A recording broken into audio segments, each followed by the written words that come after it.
is between a mama bear and her baby cub. We are the change. No matter what, no matter where, and no matter how difficult the obstacles are that are facing us and our families, we will not give up and we will not give in. So if not now, then when? If not you, then who? Welcome to the Mom-Led Revolution.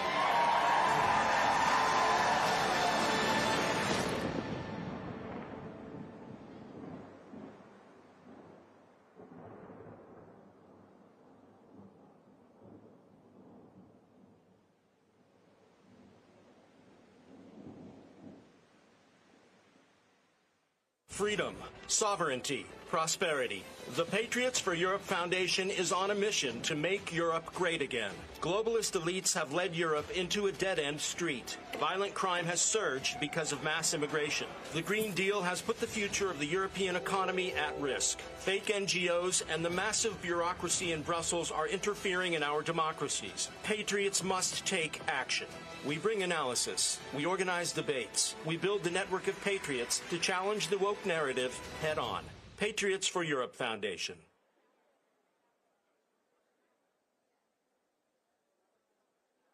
America is under attack. Our families are being crushed under the politics of a radical agenda. But moms have had enough. We are standing up and we are fighting back. This is our battle. This battle is every bit as important as the Revolutionary War because we fight for the same thing. Moms for America is a national movement of moms reclaiming our culture for truth, family, freedom, and the Constitution. I think Moms for America is exactly on track and is doing the right thing for the future of our country and our children. Like Moms for America is going at the heart of the issue. I want to go on the record and say I'm for moms, I'm for America, and I'm especially for Moms for America. But I am honored to join Moms for America today as we speak out against the horrific mandates. With a national network of over 500,000 mothers, Moms for America is one of the fastest growing movements of women in the country. Well, the most dangerous place in all of nature is between a mama bear and her baby cub. We are the change. No matter what, no matter where, and no matter how difficult the obstacles are that are facing us and our families, we will not give up and we will not give in. So if not now, then when? If not you, then who? Welcome to the Mom-Led Revolution.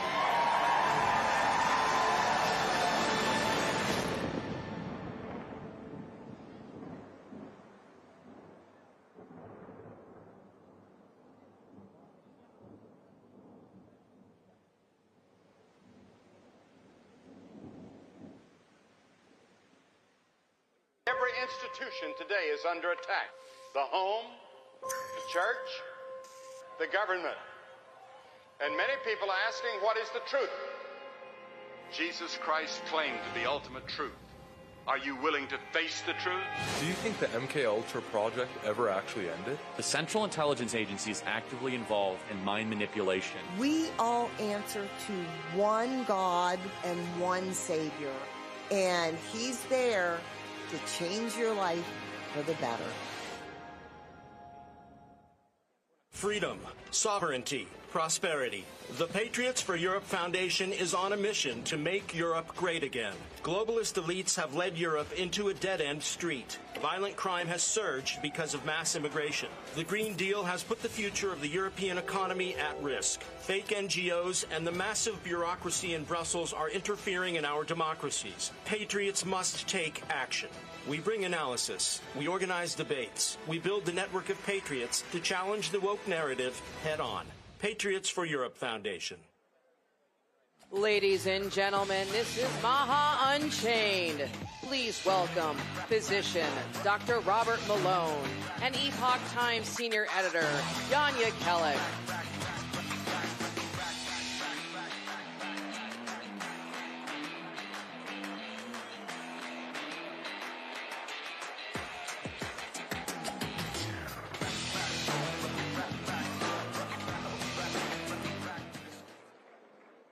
Wow, Dr. Robert Malone, you know, one of the most, yeah, everybody.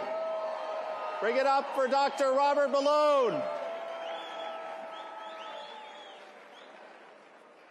Probably one of the best-known contrarian voices during the COVID pandemic, arguing for rational policy during the pandemic. But I know him best as a rancher of horses and emus. And welcome my friend Jan Jekielek. You may remember that I spoke about Jan's leadership and the Epoch Times at CPAC 3 years ago. And I think without CPAC, without Epoch Times, we might not be where we are right now. It's been my pleasure to build a friendship with Jan and to participate in his fantastic series, American Thought Leaders, and our little fun series of clips that we called Fallout. That's right. So I'm wearing a bow tie today, not my usual attire, in honor of Dr. Peter Hotez. You'll recall that Peter Hotez last December darkly muttered about the fact that as soon as President Trump was in office, there was going to be a series of virus outbreaks, of threatening viral events that were going to cause him a lot of grief, and to focus on responding to those. But instead what we have is two amazing things that happened on the same day. Well, so who here noticed that the new HHS secretary is Robert F. Kennedy Jr.? Two things happened that day. First, Robert F. Kennedy Jr. was sworn in, and second, there was an executive order signed by President Trump that established a commission to look at child chronic disease. A 1-2 punch that, in our view, is kind of revolutionizing the future of health. Robert. I agree. So what is this thing, MAHA? Make America Healthy Again. What does that really mean? Those of us that have kind of been in the sausage-making process have a pretty good sense. But let's go to what President Trump has defined as MAHA in this amazing executive order. And what he's laid out, the mission he's laid out for my friend, your friend too, Bobby Kennedy, this amazing new Secretary of HHS that, can you believe this? He's both a bodybuilder and a biohacker. That's what we have as our secretary. And so what is MAHA? A key factor in this is a refocusing of the entire government health enterprise from a focus on disease treatment to a focus on health promotion. And I really recommend that all of you take a moment to read President Trump's executive order creating the MAHA Commission, which is across government. It even includes Treasury. It's an amazing document in which he talks about the crisis of health in America, the crisis of chronic disease in America, but in particular, it zeroes in on Bobby Kennedy's sweet spot, protecting the health of children in America. It talks about child's health. It talks about the epidemic we have now of all kinds of chronic diseases, including autism in our children. And it talks about the over-medication with Ritalin and all these other drugs. We're basically drugging our children into obedience and oblivion using these agents, getting them to be complacent in the schools so they don't cause trouble, making it easier to control them.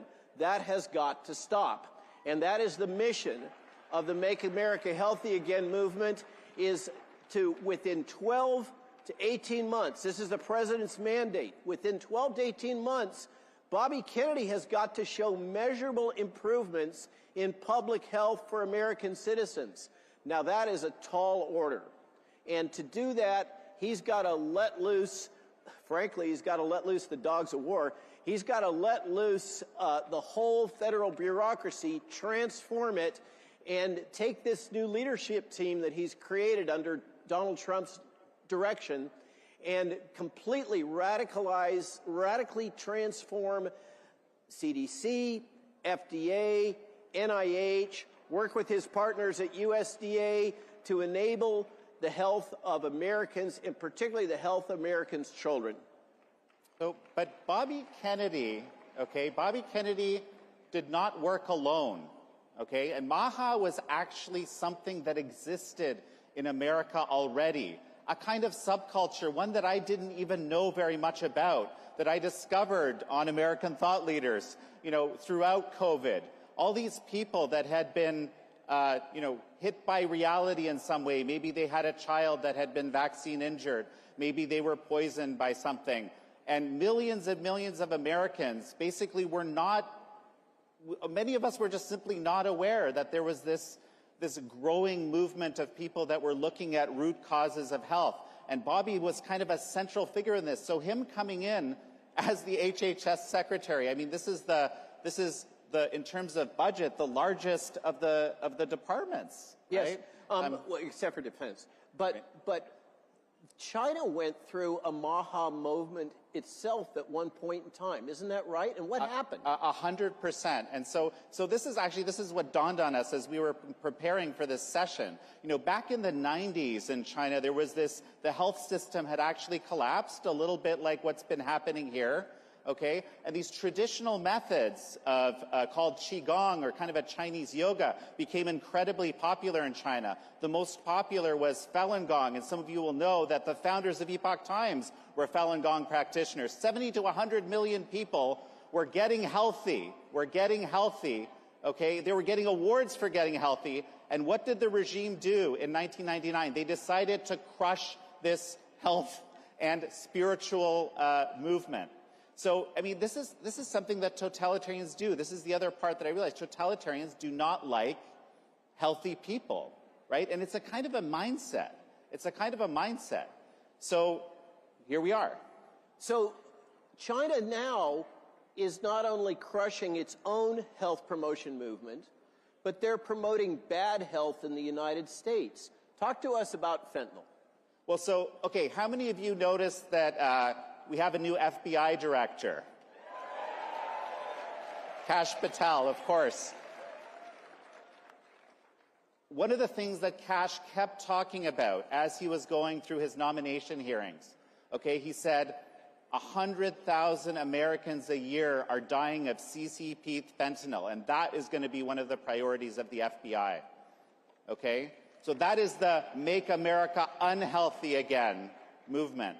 But we also have to have our own kind of individual agency here. We can't let Kash have to deal with this entire problem, or our foreign policy establishment deal with the entirety of that. So if we have enough time, we'll talk a little bit about things that can be done about fentanyl. I think it's one of the clear things that HHS can do together in partnership with the other agencies, and particularly the FBI and Kash, to help make America healthy again within measurable responses within 12 to 18 months. But let's talk for a moment about what is public health. We all hear about public health, okay? Today's public health is not about medicine. It's not about the physician-patient relationship. It's not about empowering patients to take control of their own health, which is what we need to do in the day of MAHA. What we don't need is top-down management of what you are able to do, what your doctor tells you to do, based on the government's mandates and your insurance company's profit.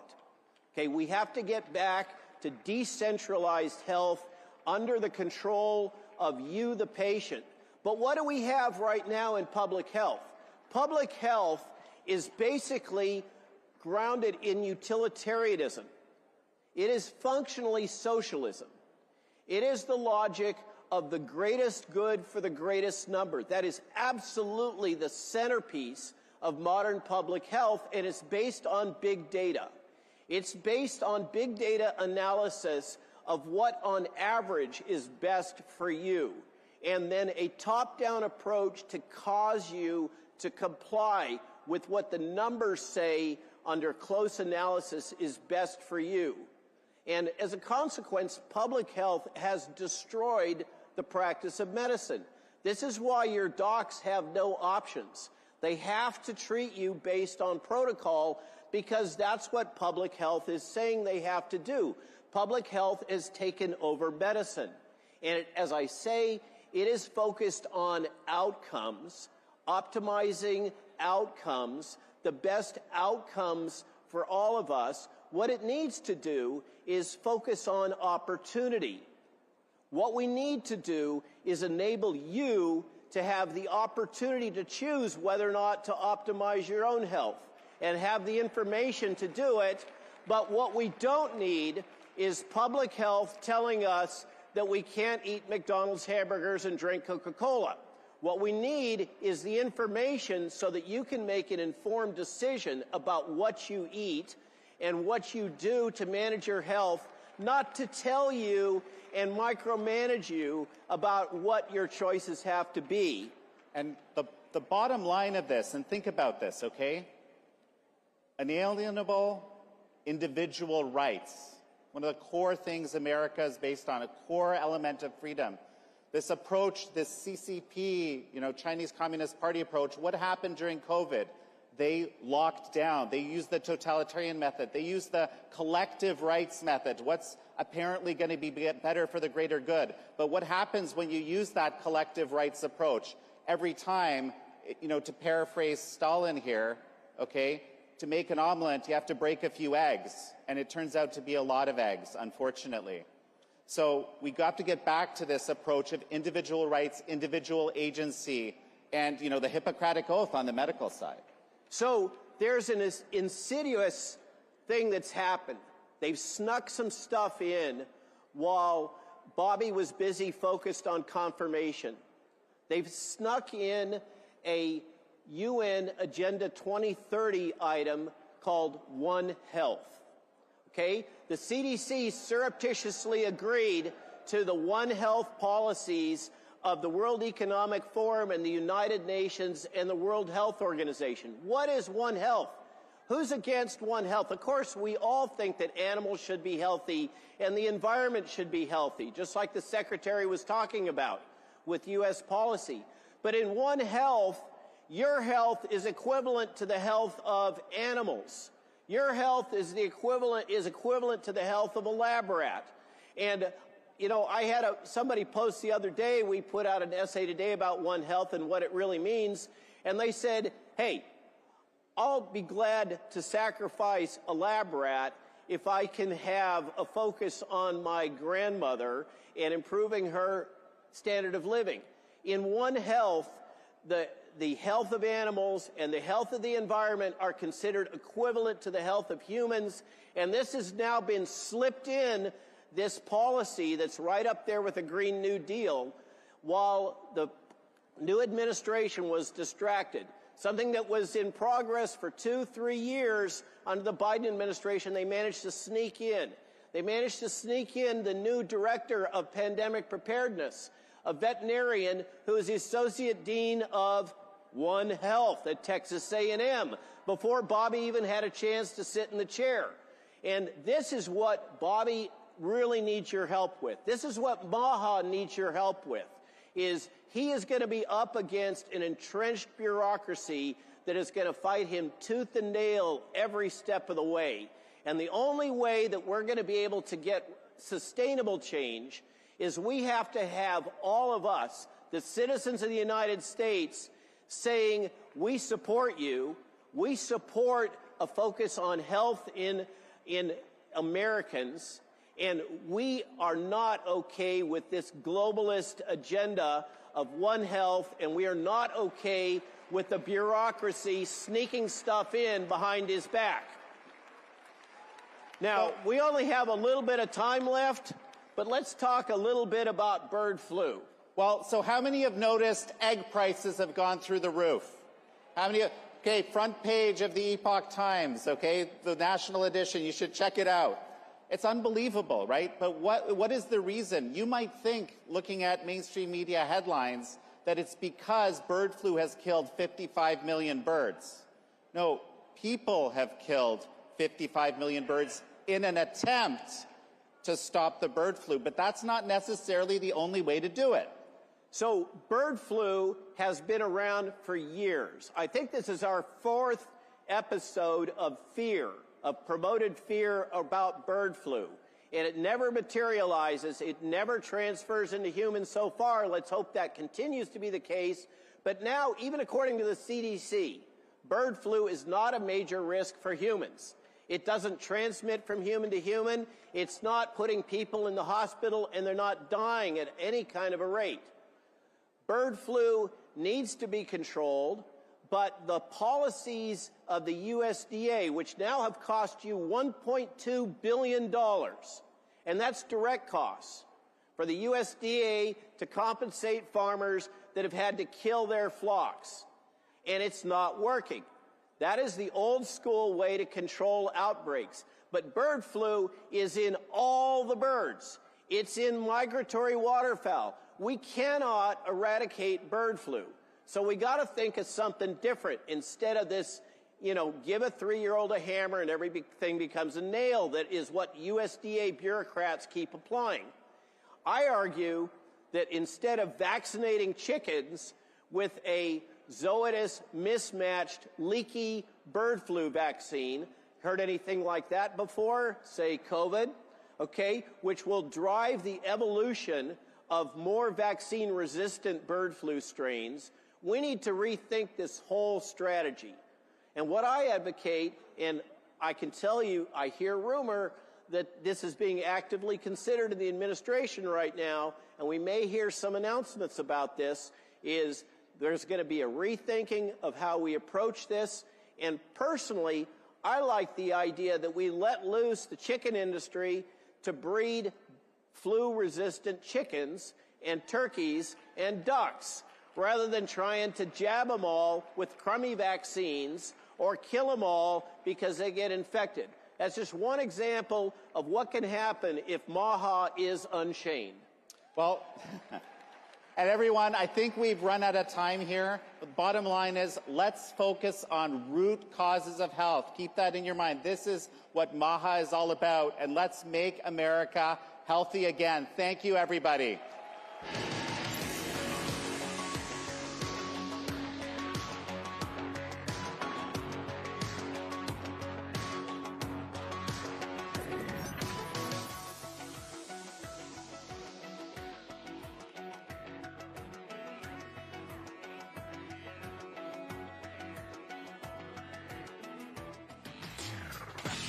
Ladies and gentlemen, it's time for the CPAC straw poll.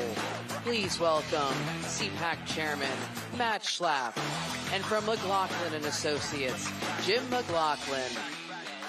Just wait and follow.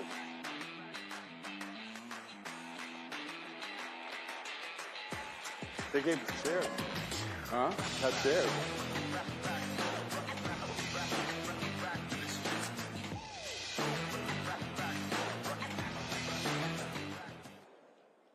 All right, Jim, this is your big moment. By the way, do you all know one of the great things? Can we just start off by saying a warm round of applause to the fantastic competence of the Trump for President campaign. Yeah, without a Susie doubt. Wiles, Chris LaCivita, Michael Watley at the RNC. What a difference a campaign can make. And Jim and John McLaughlin on the polling. Thank you, Jim, for your great work. And you know what? We've been with President Trump from the very beginning. Believe it or not, he talked about running back in 2011. And I can tell you, this campaign was head and shoulders above, better than anything we ever did in the past. And I can't tell you that Matt is exactly right. Susie Wiles, Chris LaCivita, Chairman Watley, and I don't think I've ever complimented an RNC chairman. It was just unbelievable. But most of all, the guy we need to thank the most is Donald J. Trump. Amen. Amen.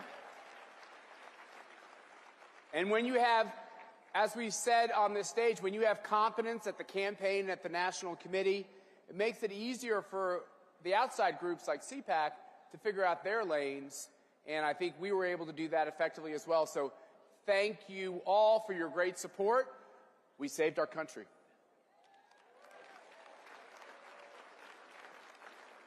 And I will tell you this, You know how I knew Donald Trump was going to win? The people in this room. Because when we did the CPAC polls over the years, and you had the mainstream media saying, you know, Donald Trump couldn't win again, Donald Trump was winning overwhelmingly, not by a little bit, overwhelmingly in every single CPAC poll. You guys knew. You guys knew he was going to win the primary. You all knew that he was going to win the general election no matter what the Democrats threw at us. So with that said, let me say first, thank you. We really appreciate you taking the poll. This is the grassroots. And I always say CPAC, the folks that attend CPAC, you all are the base of the base. And just so everybody knows, we had over 1,000 people take the CPAC straw poll this year. I thank you for that, and that's great. Don't forget, by the way, when you come back next year, take it as soon as you get here, and it works out really, really well. So with that being said, we asked a couple questions. One of them was, what would you say, and I'm hearing this from voters. We do focus groups. We do polls every single day. We said the first few weeks of Donald Trump's presidency have been the best for the modern conservative movement in my lifetime. What do you think about that? Well, 99% agreed with that. Think about that. We don't see 99% numbers. We weren't sure what this number was going to come out at. It's almost like I get these numbers back and I'm saying, is this right? But 99% say this is the best in their modern conservative history. Then we said, now that the Republicans have a majority control in both the House and the Senate, how important is it to you that they rapidly pass Donald Trump's agenda? Is that important to you? 99%. Again, who's this one guy who keeps voting wrong? If you guys find him, let me know. I want to have a beer with him afterwards and talk to him. You guys know you took the poll. We got a lot of ballot security. We got to, we got to have the code, the whole 9 yards. I don't know. Maybe somebody from the press is sneaking in. I think the problem is you're not using a strong enough adjective to say how good it all is. I think they want it to be even stronger. So you have to work on your diction there. Oh, it's unbelievable. Then we asked, how do you feel about President Trump's cabinet? How do you feel about it? Remember, by the way, remember how the left-stream media, or I call it sometimes the USAID media, was telling us he was going to have trouble getting these folks through? Well, this is how you feel about his cabinet. 98% of you say you're either enthusiastic or you're satisfied with it. 89%, nearly 9 out of 10, said you're enthusiastic about his cabinet. Are you enthusiastic about them? You know, I kind of feel like CPAC's been the first Trump cabinet meeting. You know, they were all here basically, so it's been pretty cool. These guys got an inside sight to it. Oh, and then some. And by the way, I think virtually every member of his cabinet has spoken at CPAC in the past, not just this year. Yeah, even the ones that are new to the coalition. All right. Now, remember when Donald Trump is talking about and still talking about setting up a national security and an economic alliance with Greenland? And again, you know how the crazy Democrats, they say, oh, that doesn't make any sense. 93% of you approve of that because it just makes sense for economic reasons, for national security reasons. And by the way, we do a little bit of work over in Europe and whatnot. They also think it's a very good idea. Donald Trump, again, being a visionary. Then we asked you about DOGE. Obviously, there's been a lot of talk about DOGE and who should be making the decisions in how we cut wasteful government spending. Can I just let you know, Sure. How many of you guys like that chainsaw? I call it the chromed out badass chainsaw. I just want you to know this great President Milei has told me that he's sending CPAC a chainsaw too, so it's coming our way as well. I probably would be a little more judicious in how I wield it, but I hope Elon wields it very aggressively. Oh, I'm sure he will. I'm sure he's going to. And I don't know if anybody saw the tweet recently, where I guess it was the truth, where President Trump said he wants DOGE to move even faster. That doesn't surprise me. Think about everything, and that's how he leads. That's how President Trump is doing history, doing things we've never seen done before. And when we asked you, Who do we want in charge of DOGE? Either Congress or President Trump? What did you tell us? Trump, 89%, 89-5, because you trust him to make the right decisions. Let me jump in on this a little bit, which is you have folks saying, okay, what does the Constitution say? What does the law say on all this spending? I just want to preface this by saying, every time you heard a member of Congress and lots of Republican members of Congress tell you that spending fights are political losers, that shutting down the government is a political loser, that we have to go along with the Democrats on all this spending, we have to sign an omnibus, a mini bus, a short bus, a big bus, whatever this spending thing was, that had all of this crap for USAID and everything in it. And your message in this poll is, Congress, you have a job with budget and oversight. Do your job. And if you're not going to do your job, Trump should do the job. Yep. And by the way, we're going to get to that one, too. And with that said, okay, one time when I came to one of the CPACs, President Trump gave me a hard time because he only had a 95% job approval rating. And I said to him, I said, sir, nobody gets a 95% job approval rating. Trust me, Matt Schlapp, with Mercy and his 5 daughters, he doesn't have a 95% approval rating at his dinner table. So what kind of an approval rating does he have now? 99%. It's amazing. I've been working at a pollster now. I know you could never tell, but going on 4 decades now. I've been doing polling. We've never seen numbers like this. We've never seen anybody unite the conservative movement the way Donald Trump has done this. 95% say they strongly approve. It's literally amazing. And people say, you know, compare it to Reagan. And I said, it's way more popular than even Ronald Reagan was. And I never would have said this back in the day. Donald Trump has literally remade the conservative movement. He's remade the Republican Party. And it's because of his success. A lot of people say it's because of his personality. It's because he's been successful and he's doing exactly what you folks want him to do. So going back to Matt's point, do you think President Trump has been doing a better job, a worse job, or about the same as last time? And most of you folks thought he did a really good job last time. What do we have? 99% telling us he's doing a better job. And again, I was afraid people wouldn't say because they thought he did a good job last time. You got 99% again. And last but not least, we actually asked, because you guys are the conservative movement. You guys are the thought leaders, the opinion leaders. We asked folks who they thought would be the Republican nominee, who they preferred for the Republican for president in 2028. And who is it? Poll's right. J.D. Vance.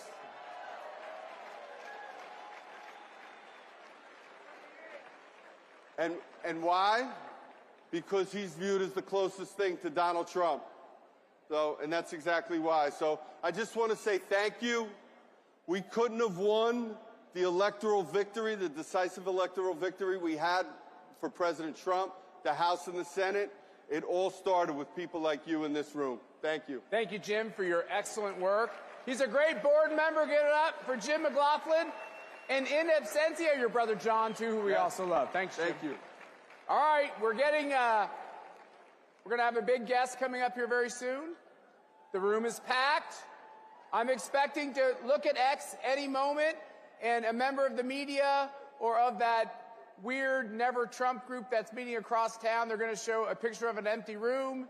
But we all know the truth, which is I don't think we've ever had a CPAC quite this full, quite this level of excitement. You know why? Because we know we're on a 4-year journey to put America back on track. Let's get it done. God bless you. Thank you.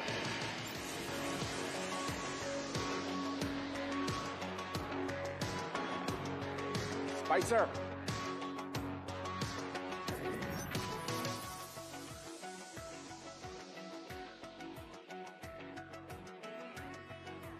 It's our America. We conquered it. We built it. Great values like honesty and fairness. Great courage. A great nation needs a free press. Newsmax is it.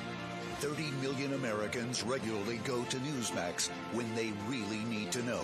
They watch Newsmax TV at home. On the free Newsmax app, they go to Newsmax.com. Start today. Newsmax is real news for real people. Wherever human freedom is under attack, in courtrooms, legislatures, and the public square, we stand ready to defend it. This is why Alliance Defending Freedom exists. Supreme Court victory for a Christian woman who was taken to court for standing firm in her beliefs. The First Amendment follows a golden rule. If we want to protect speech for ourselves, then we need to protect it for others. A video released this week by ADF International has attracted over 34 million views and even attracted comment from Elon Musk. It concerned a pair of Swiss parents who have had their child taken away from them because they objected to her gender transition. We're not just here to stop the erosion of liberty for this moment alone. We are here to keep the door open for the gospel. And when the gospel does its work, truth doesn't just hold its ground. It advances. It sets people free for generations to come. This is our mission at Alliance Defending Freedom.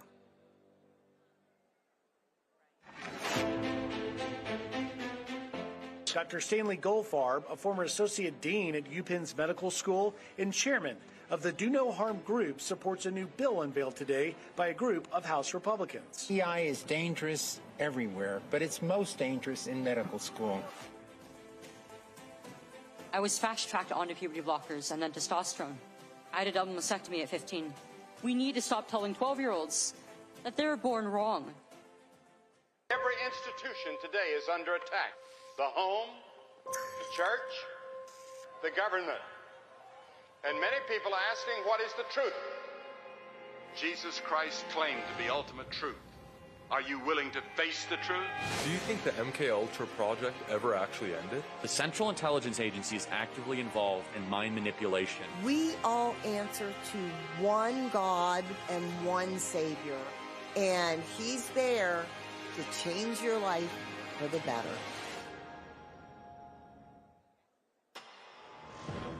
Creators, it's time to take control. With Bursts, you create impactful content in seconds.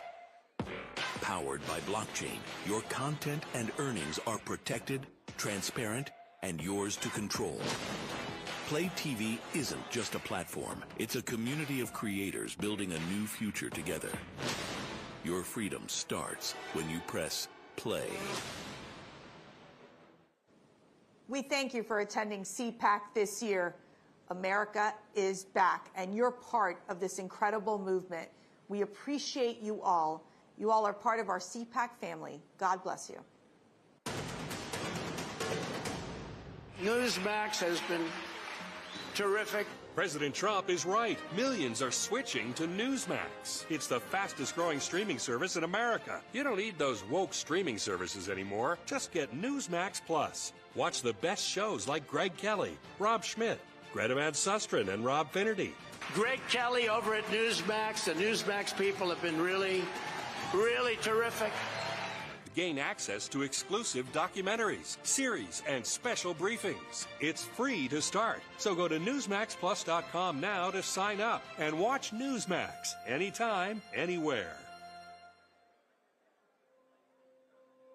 Welcome to CPAC. At Great American Media, we celebrate what matters most: faith, family, and country. Today, we invite you to experience storytelling that uplifts, inspires, and reflects the values we all cherish. PureFlix is your home for entertainment without compromise. With faith-driven movies and series, we bring you stories that strengthen hearts, uplift spirits, and honor what truly matters. And on Great American Family, where faith leads, where stories inspire. Welcome home. Whether it's Christmas all year long, heartfelt romances, or movies that bring families together, we are here to make you feel at home. At Great American Media, our foundation is quality. Our promise is to always deliver entertainment that aligns with your faith and values. Thank you for standing with us as we stand for faith, family, and country. Enjoy CPAC. And remember, when you choose Great American Media, you choose entertainment that lifts you up. Join us and experience the best in faith and family entertainment.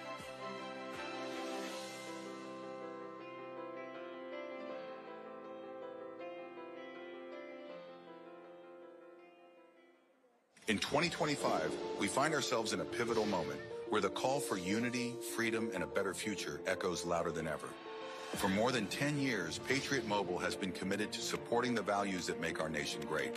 With affordable plans and reliable nationwide coverage on all 3 of the major networks, Patriot Mobile is not just a wireless service. It's a call to action for those who believe in the American dream. Choose a wireless carrier that shares your values. Choose Patriot Mobile. Every institution today is under attack. The home, the church, the government. And many people are asking, what is the truth? Jesus Christ claimed the ultimate truth. Are you willing to face the truth? Do you think the MK Ultra project ever actually ended? The Central Intelligence Agency is actively involved in mind manipulation. We all answer to one God and one Savior, and He's there to change your life for the better. Who's AARP really watching out for these days? They've made billions partnering with big health insurance corporations while opposing reforms seniors want, like applying big discounts to medicines directly at the pharmacy counter. Instead, AARP supports liberal price-setting schemes, giving politicians, not seniors, control over any so-called Medicare savings. With no guarantees, funds won't be spent on unrelated programs or pad big insurers' profits. If AARP and Congress believe America's seniors aren't watching, think again. Paid for by American Commitment. The 47th President of the United States of America. And, you know, I wouldn't say Fox has been exactly perfect. Fox has been a big difference of Fox between now and what it was 4 years ago, as you know. But we have others that come along, and they're doing well, and Newsmax has been really good, and, you know, others are coming along. And people are seeing that they're watching these conservative networks.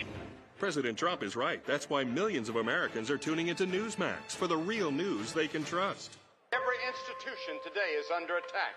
The home, the church, the government. And many people are asking, what is the truth? Jesus Christ claimed the ultimate truth. Are you willing to face the truth? Do you think the MK Ultra project ever actually ended? The Central Intelligence Agency is actively involved in mind manipulation. We all answer to one God and one Savior, and He's there to change your life for the better. You came to Washington for one of 2 reasons. Some of you came here for position, for power and fame.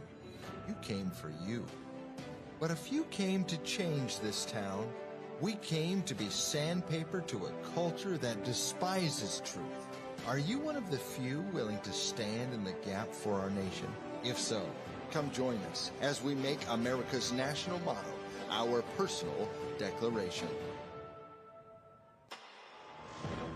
Creators, it's time to take control. With Bursts, you create impactful content in seconds. Powered by blockchain, your content and earnings are protected, transparent, and yours to control. Play TV isn't just a platform. It's a community of creators building a new future together. Your freedom starts when you press play. Every institution today is under attack. The home, the church, the government. And many people are asking, what is the truth? Jesus Christ claimed the ultimate truth. Are you willing to face the truth?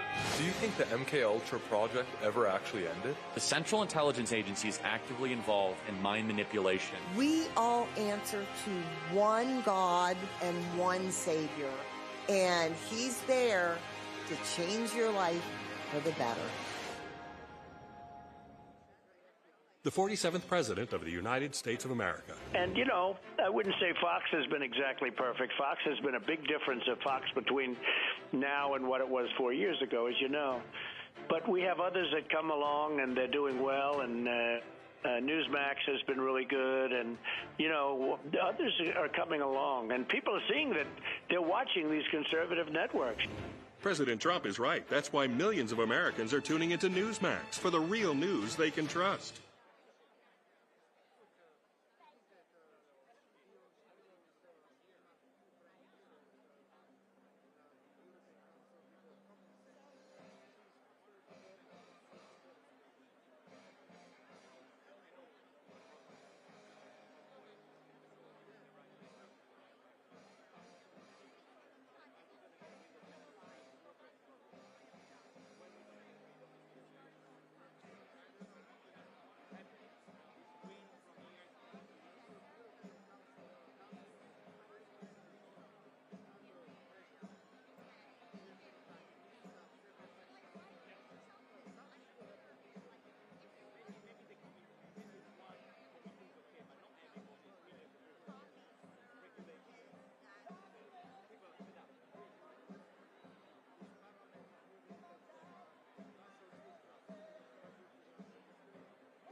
Two, three, four. Checking 1, 2, 3, 4. Checking 1, 2, 3, 4. Checking 1, 2, 3, 4. 1, 2.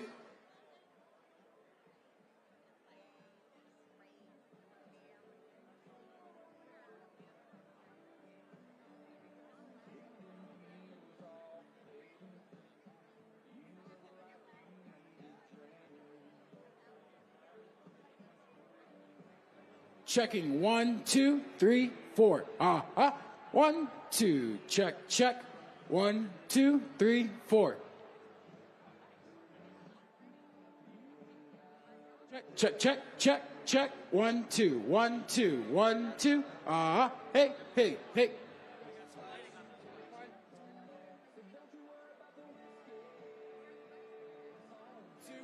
1, 2, 1, 2.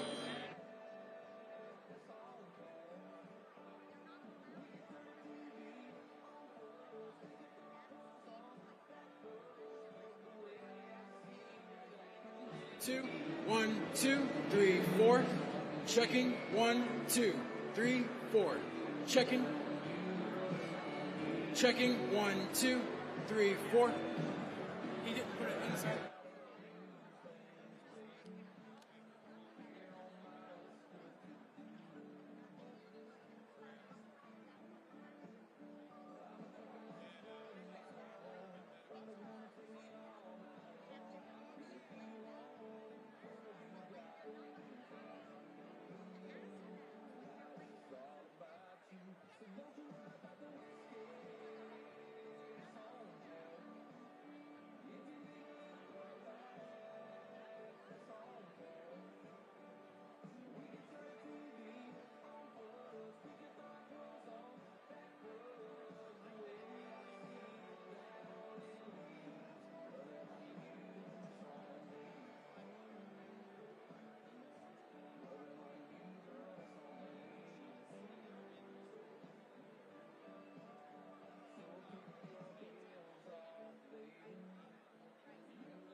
One, two, three, four. Checking 1, 2, 3, 4. Checking 1, 2. 1, 2, 3, 4. Checking 1, 2, 3, 4. 1, 2, 3, 4. Checking 1, 2, 3, 4. 1, 2, 3, 4. Checking 1, 2, 3, 4. Checking 1, 2, 3, 4. 1, 2, 3, 4. Checking 1, 2, 3, 4. 1, 2, 3, 4. Checking 1, 2, 3, 4. 1, 2, 3, 4. Check. 1, 2, 3. 1, 2, 3, 4.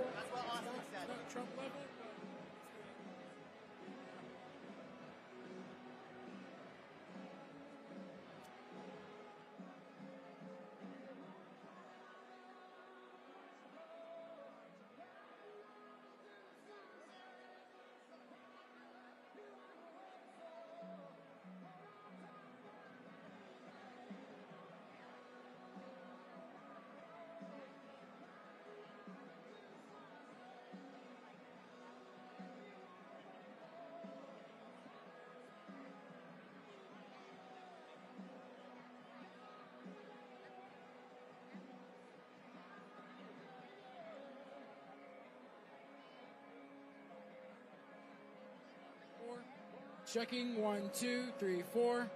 Checking 1, 2, 3, 4. Checking 1, 2, 3, 4. Checking 1, 2, 3, 4. Checking 1, 2, 3, 4. Checking. We out. 1. Check. Check, check, check.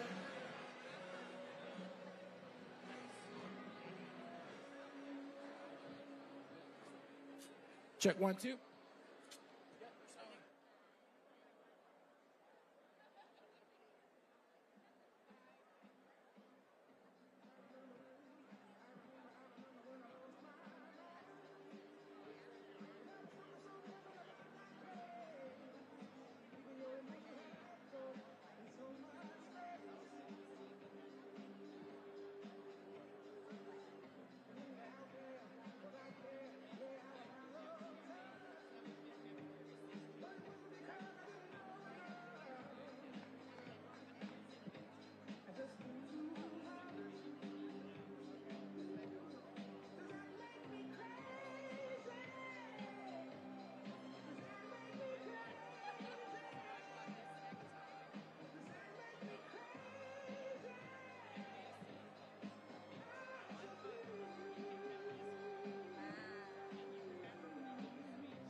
Ladies and gentlemen, please welcome U.S. Border Czar Tom Homan.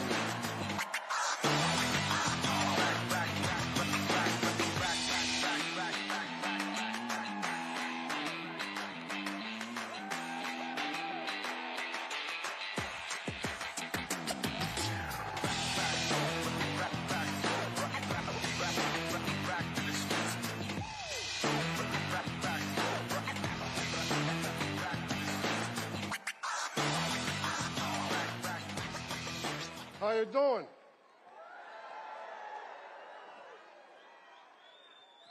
Look, let me start out by saying this. If I offend anybody today, I don't give a shit.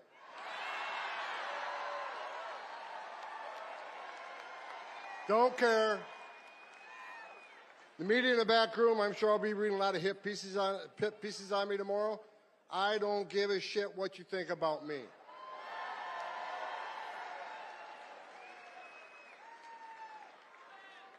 I get asked all the time, does it bother you there's a big part of this country that hates your guts, I don't care. I don't care. Because we got a job to do. You know, I wake up every day for the last 4 years pissed off because the Biden administration took the most secure border in my lifetime and unsecured it on purpose, right? I worked for 6 presidents, starting with Ronald Reagan. Every president I ever worked for took steps to secure the border. Even Clinton and Obama took steps to secure the border because they clearly understood you can't have national security without border security. They got it. Joe Biden's the first president in history of the nation who came into office and unsecured the border on purpose. So for 4 years, I wake up every day pissed off. That changed November 5th. Now I wake up every day excited because I work for the greatest president of my lifetime, Donald J. Trump.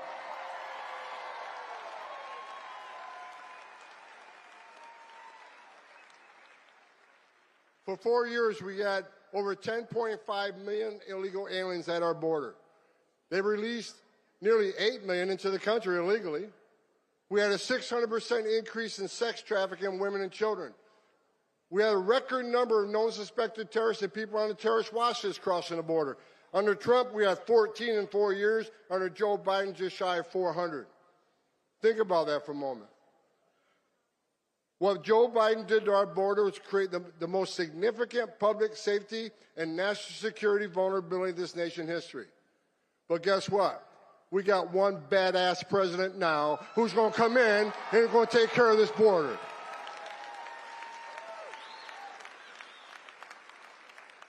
Look at the numbers last few days. I'm telling you, every morning I get up, I can't wait to go to work.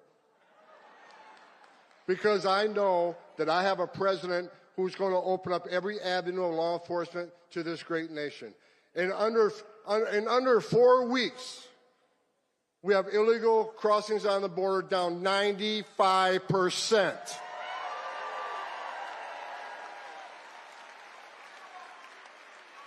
I remember when the president called me and said, I remember he called me when he brought me, this is the second time I came out of retirement for this man.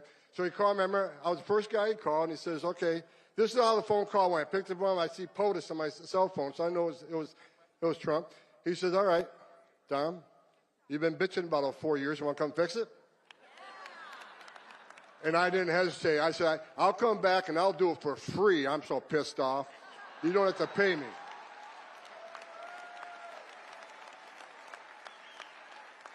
And look, in less than a month, illegal crossings down 95%. ICE has arrested over 21,000 people in the nation.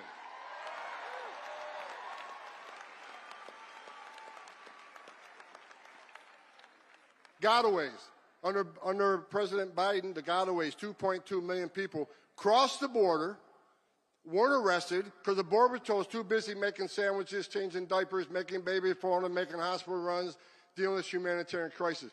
2.2 million people crossed the border and weren't apprehended, weren't fingerprinted. We had about 1,800 a day in 2023. You know how many had yesterday? 48.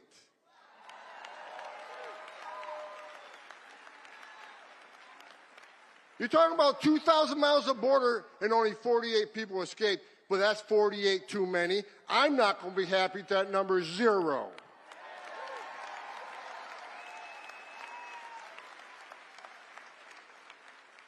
Now we're getting a question, well, you said you're going to concentrate on public safety threats and national security threats, but you arrested non-criminals. Yeah, damn right we did. Because you're in the country illegally, which happens to be a violation of our law. Entering this country illegally is a crime, and we're not going to forgive it.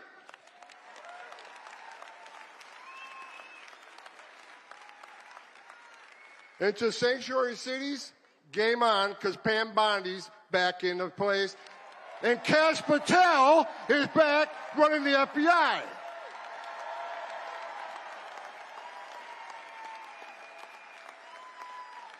President Trump brought together one hell of a team, and every time I see one of these people get nominated and take their oath for office, I just get that much more excited. I'm afraid I'm going to have a heart attack one of these days because it just keeps getting better. Sanctuary cities are a sanctuary for criminals. I've read all these stories this week. Tom Homan insulted AOC. Well, look, it's not an insult if it's true.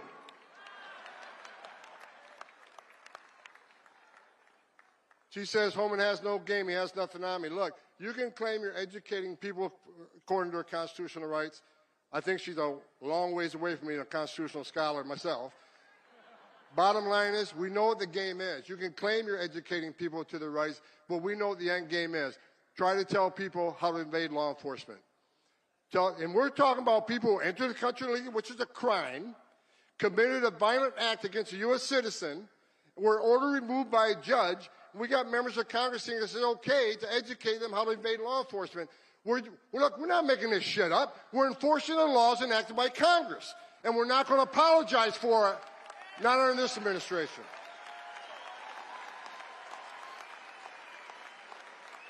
We got great governors out there. Governor Pritzker, you ain't one of them.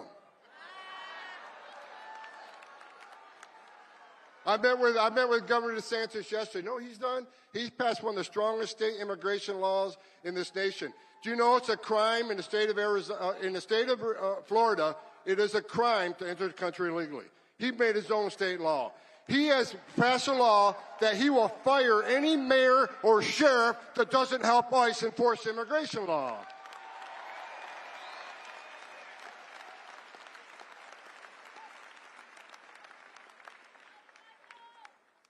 The men and women of the Border Patrol, I love each and every one of you wearing that green uniform. You're the finest 1% this country has.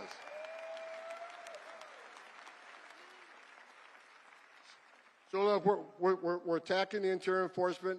For those who don't think those numbers are enough, I don't either. If you haven't seen, I'm happy with the numbers, but I'm not going to be satisfied until every criminal alien gang member, every criminal alien, every Trenda Agua is eradicated from this country and send their ass to Gitmo where they belong.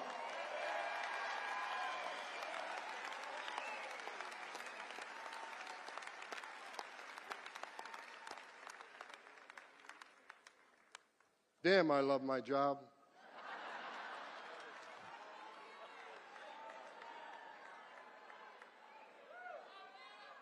We got, and look, I already said we got the border locked down, we're crossing down 95%. We've already arrested 21, just above 21,000, and we're going to double the workforce. We're going to add more. We're going to add more targeting. We're going to add more teams.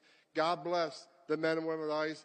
God bless all the DOJ components are with us. We've got U.S. Marshals, DEA, FBI, ATF, all these fine agencies helping us. And what's great about it, when we went to Chicago, Mayor of Chicago said I wasn't welcome in Chicago. Guess where the first place I went was? Chicago.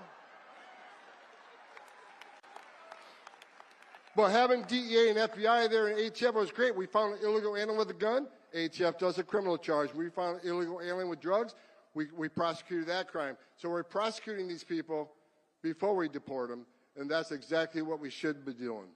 We're going to make this country safe again.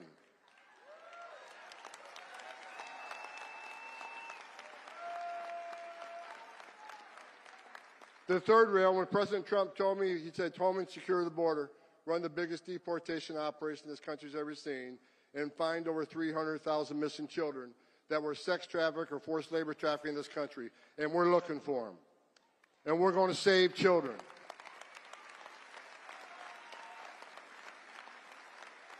All these bad stories about Trump, you know, Holman, you're racist, you're a white nationalist, you're a mean person. Okay, I'll take that. Because you know what Holman's doing? I'm working for the greatest president of my lifetime, and we're going to save lives. Because when 95% less people coming across the border, how many women ain't being raped? How many Americans aren't dying from fentanyl overdoses? How many no-suspected terrorists aren't getting in the country? How many women and children aren't sex trafficked in this country when you have the border locked down? We're saving lives.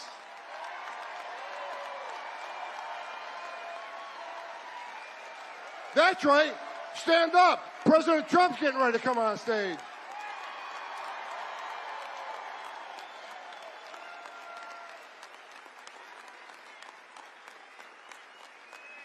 I got another message to the criminal cartels of Mexico. At the RNC, I said a speech. I said two things at the speech. If you're in the country illegally, you better start packing now. We're keeping that promise.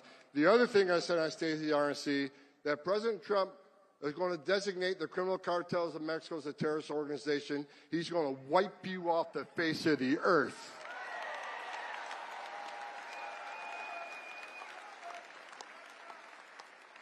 After I said that, of course, I got numerous death threats. They've doubled the size of my security detail because all the cartels want to take Homa now. Well, I'll tell you what, come get some.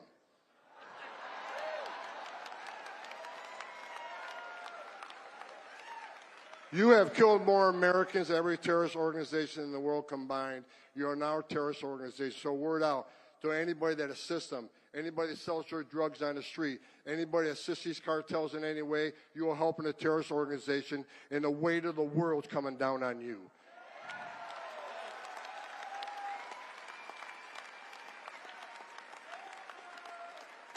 I read a story last night, the police commissioner of Boston. You said you doubled down on not helping the law enforcement officers of ICE. I'm coming to Boston. I'm bringing hell with me.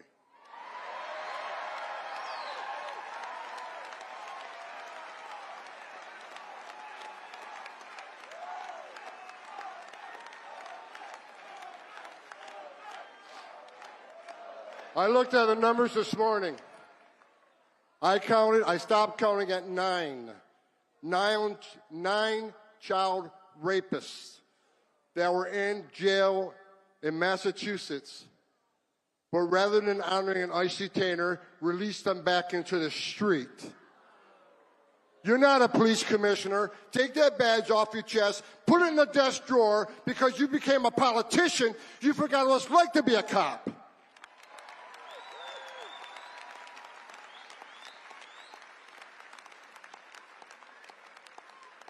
And guess what? The men and women of Immigration and Customs Enforcement, they found those predators, and they're locked back up, and we're going to deport them from the United States.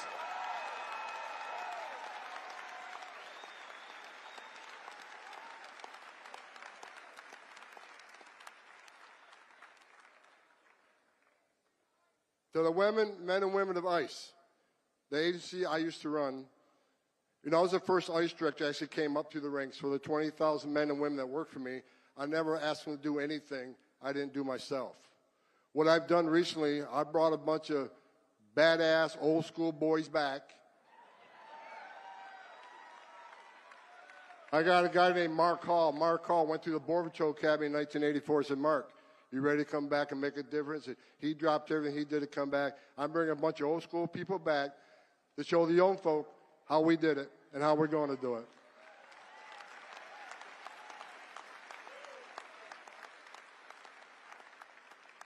Like I said, I want to leave you with this. I said I got 45 minutes left. Look, if Congressman J. Paul couldn't, gavel me to shut up, no one on this building is going to get me off the stage until I'm ready to get off the stage.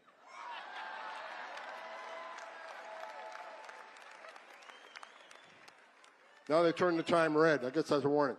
Look, here's what I'm going to say, and I hope you agree with me. If you agree with me, will you please stand up and let him know, because he's listening right now. The greatest president in my lifetime is back in the Oval Office. He's going to make America great again. He's going to make America healthy again. He's going to make America safe again. You got it. President Trump, God bless you. I'm proud to be back, and I'm not leaving until we fix this shit.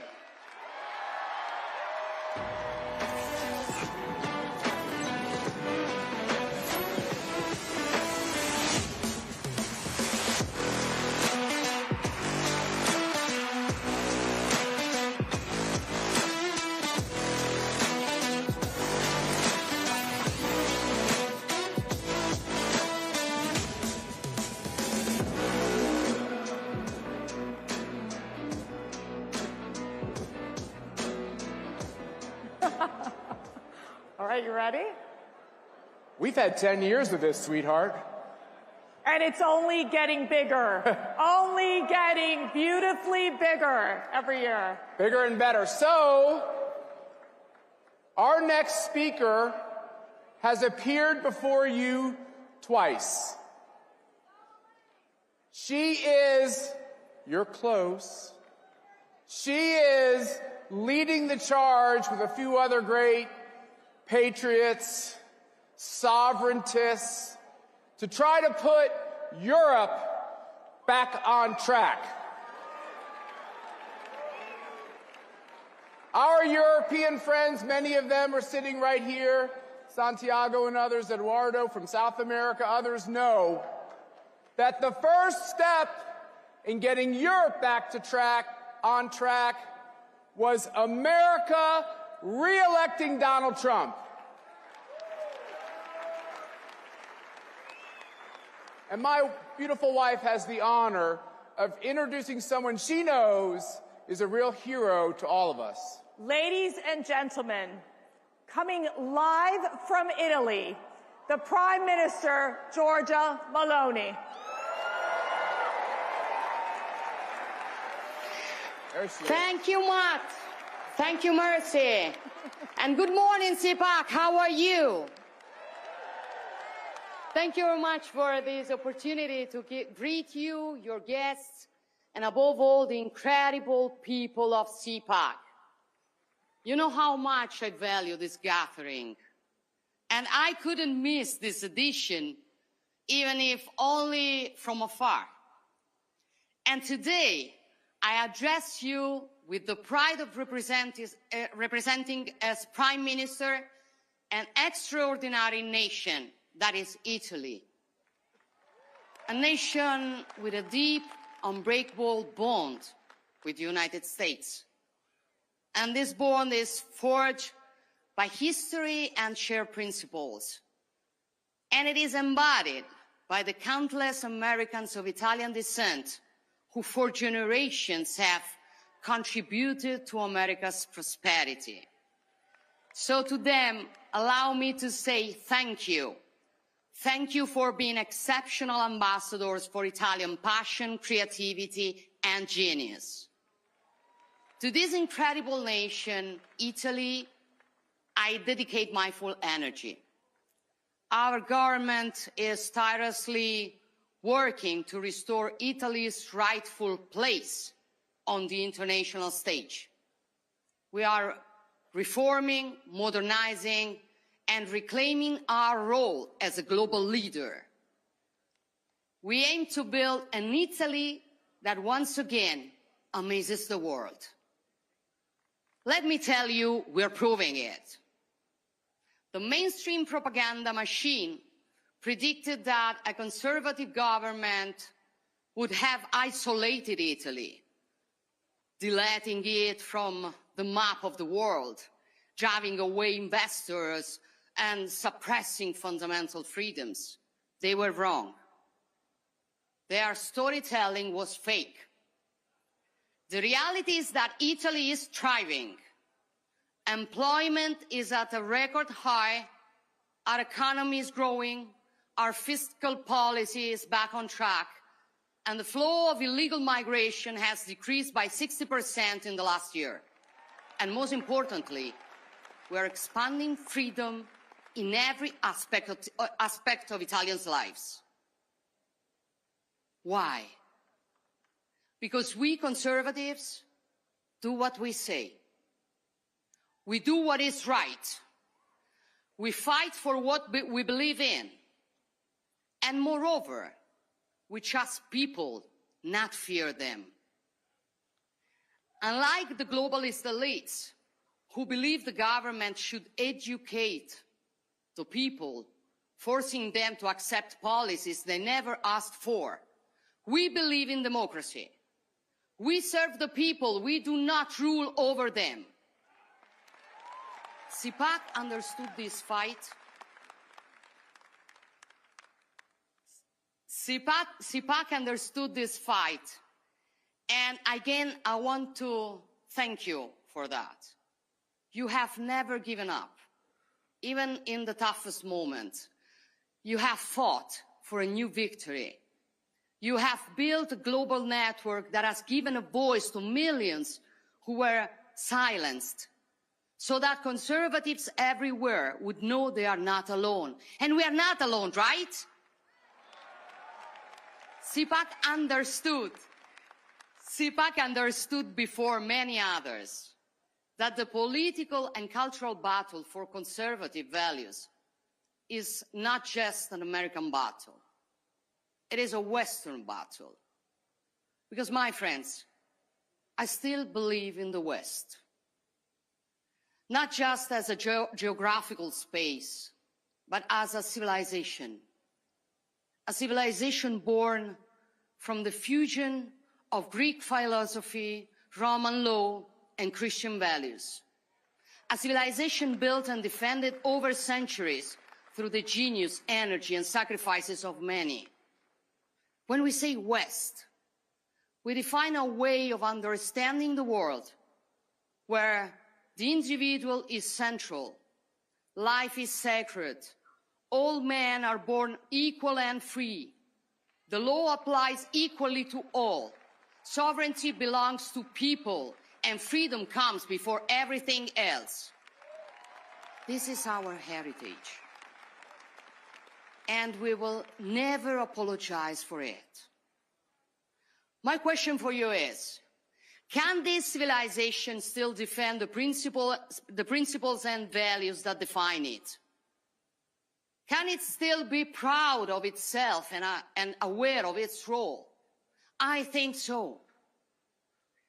So we must say loudly and clearly to those attacking the West from the outside and those sabotaging it from within with virus of cancel culture and woke ideology, we must say to them that we will never be ashamed of who we are.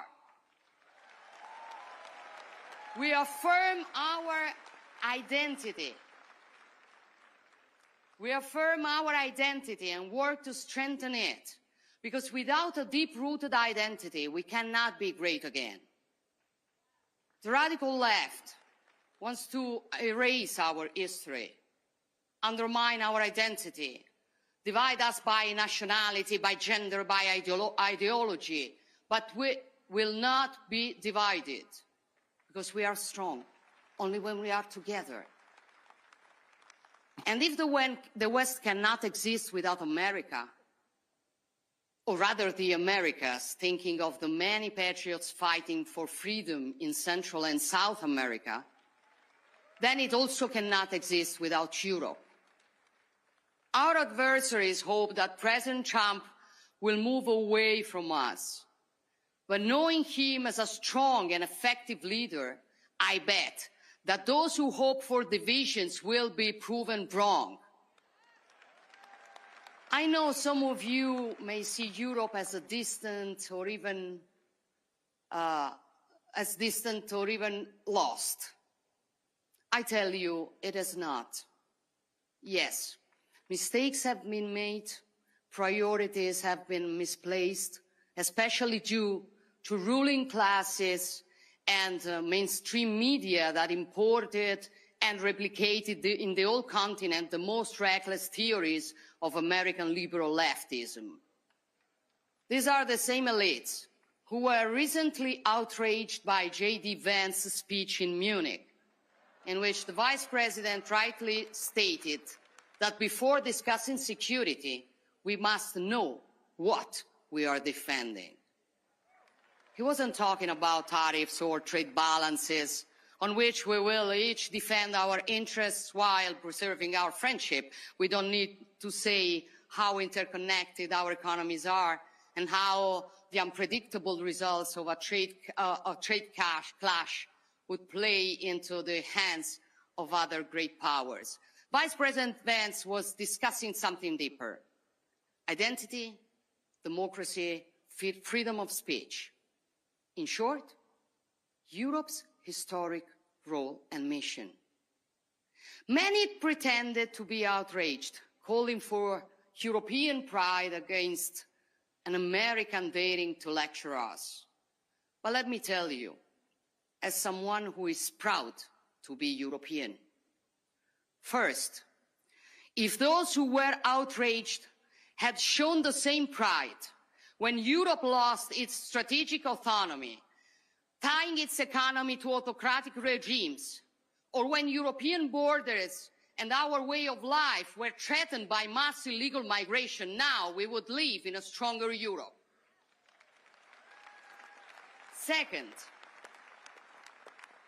these ideas are not new for many of us. Brave European leaders have been saying this for a long time. I've said them many times before, even from the CPAC stage, urging Europe to rediscover its true and deepest soul, which has been sacrificed on the altar of wokeness, bureaucracy, and mercantilism.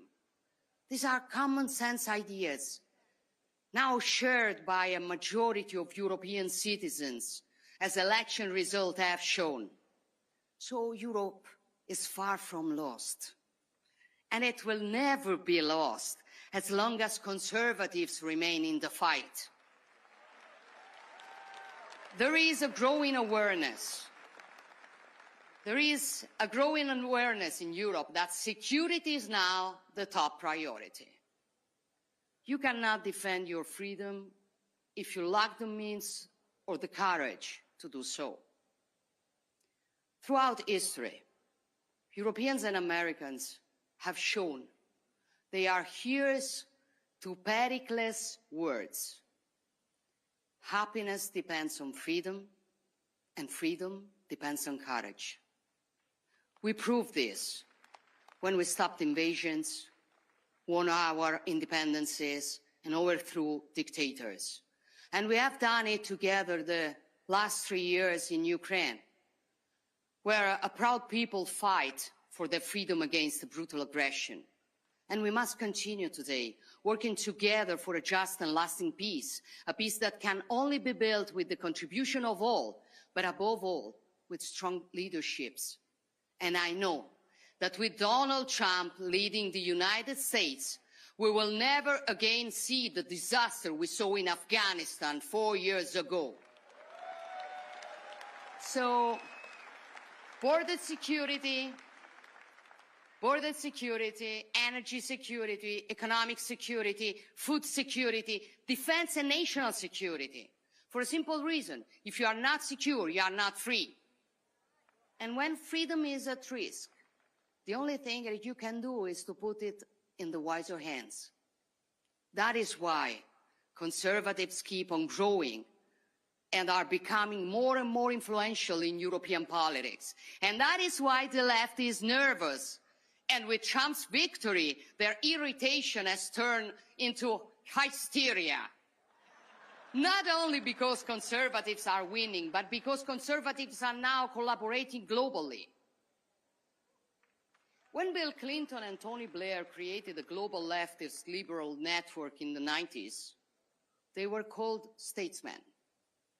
Today, when Trump, Meloni, Milei, or maybe Modi talk, they are called a threat to democracy. This is the left's double standard. But we're used to it. We are used to it. And the good news is people no longer believe in their lies. Despite all the mud they throw at us, citizens keep voting for us. Because simply, people are not naive as the left considers them. They vote for us because we defend freedom. We love our nations. We want secure borders. We preserve businesses and citizens from the green leftist insanity. We defend family and life. We fight against wokeism. We protect our sacred right to our faith and our free speech. And we stand for common sense. So ultimately, our struggle is hard. But the choice is simple. Will we surrender to decline? Or will we fight to reverse it? Will we let our civilization fade? Or will we stand up and defend it? Will we leave our children a weaker world or a stronger one? Will we want the new generations to be ashamed of their roots? Or will we will recover awareness and pride of who we are and teach it to them. I made my choice long ago, and I fight every day to honor it. And I know that I'm not alone in this battle, that you are all standing with me, that we are all standing together. And believe me, this makes all the difference. Thank you all. Thank you all. God bless you, and God bless the free nations of the world.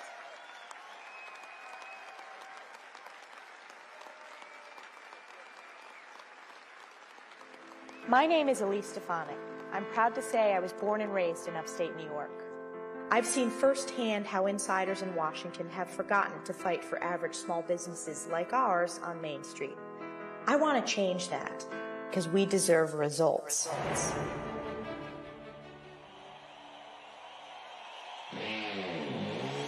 Elise. Elise, how's Elise doing, right? A Republican from Northern New York, the youngest woman ever to serve in Congress. Elise Stefanik, the #3 leader in the House. One of the former president's most loyal supporters. What a job she's done.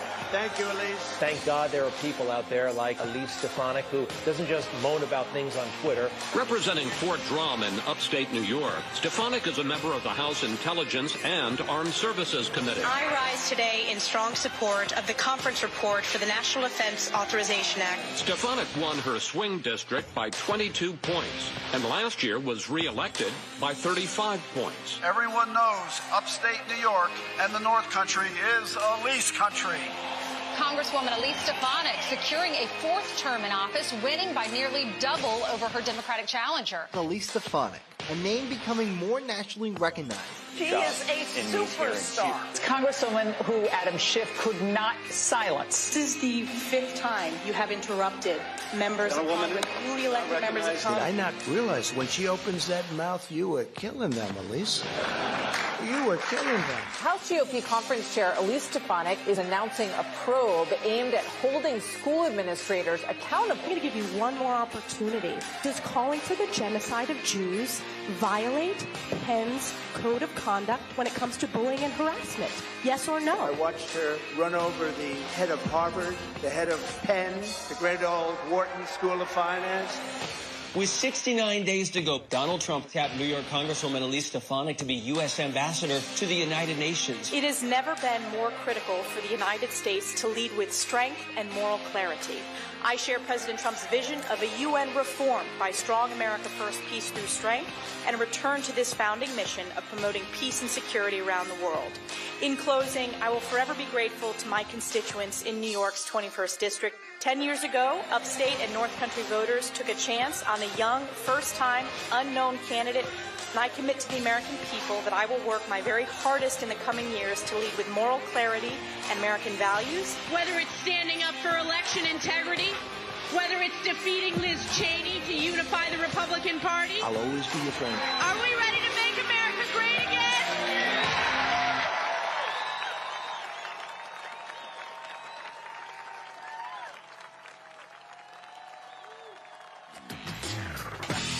Ladies and gentlemen, please welcome U.S. Ambassador Designate to the United Nations, Elise Stefanik.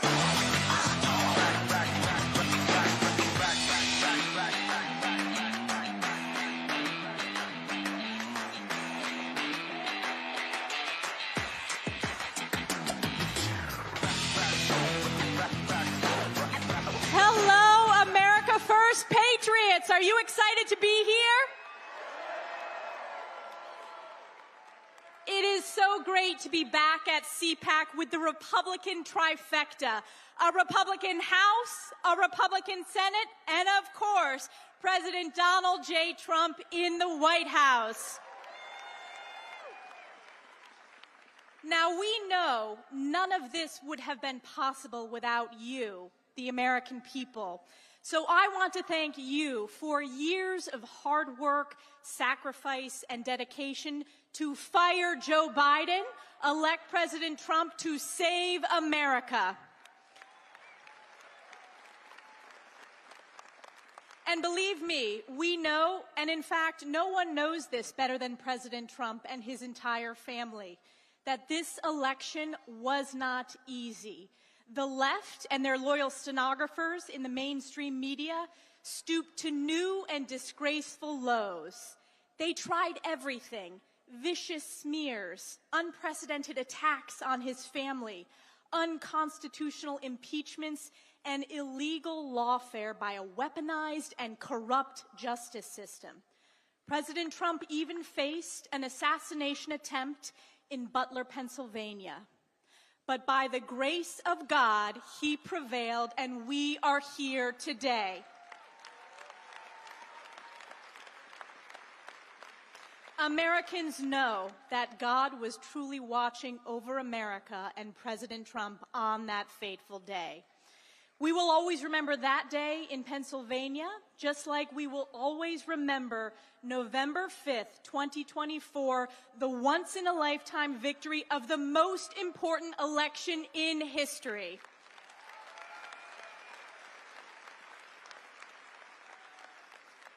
That was the day when President Trump delivered truly the greatest political comeback of all time, winning the popular vote with an overwhelming mandate to save America, a mandate to make America strong again, safe again, healthy again, wealthy again, and to once and for all make America great again. And President Trump has wasted no time delivering on the promises he made to the American people. He has already accomplished more in 4 weeks than Joe Biden did in 4 years. The tremendous results speak for themselves. On day one, President Trump signed hundreds of executive orders securing our border, deporting illegals, unleashing American energy, ending woke DEI policies, lowering prices, increasing accountability, and ushering in a new golden age for the American people. President Trump rightfully declared a national emergency at the border and deployed the military, including the 10th Mountain Division from my home district in upstate New York, to secure our nation. Thank you to the soldiers and their families for saving our country and protecting our borders. Climb to glory, 10th Mountain.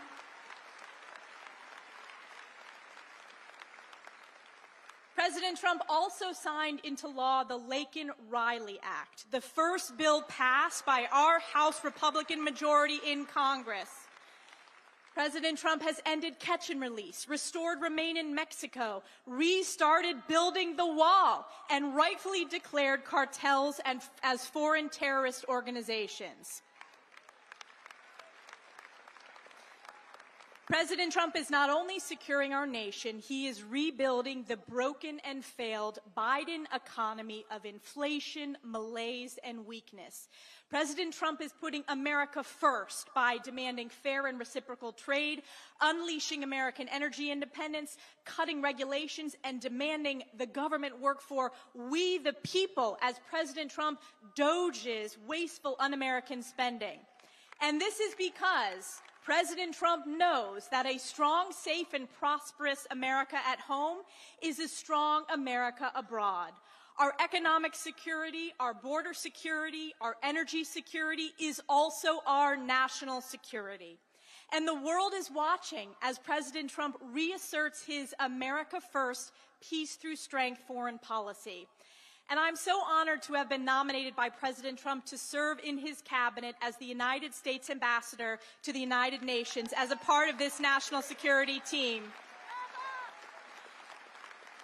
Our team is already hard at work on behalf of the President and the American people at Turtle Bay as I finish my work to enact his agenda in Congress on behalf of my constituents and the American people. When discussing this nomination with President Trump, the President shared with me that he sees great promise in the United Nations if it focuses on its founding mission of international peace and security. Just look at President Trump's record of international peace and security in his first term. He negotiated the historic Abraham Accords, the largest step to peace in the Middle East in over a quarter of a century. President Trump's maximum pressure campaign crippled Iran's capability to threaten instability in the region. His administration marked the only time that Putin did not invade another country. And there is no question that President Trump is the president of peace and deserves the Nobel Peace Prize for the historic achievements of his first term alone.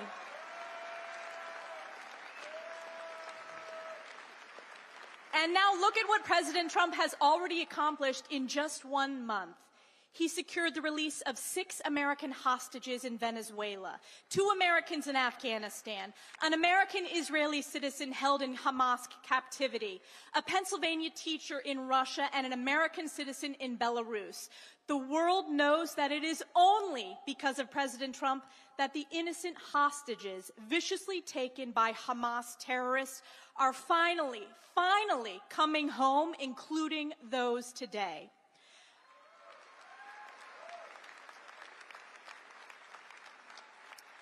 And President Trump is already effectively working to bring peace to the Russia-Ukraine war to stop the bloodshed.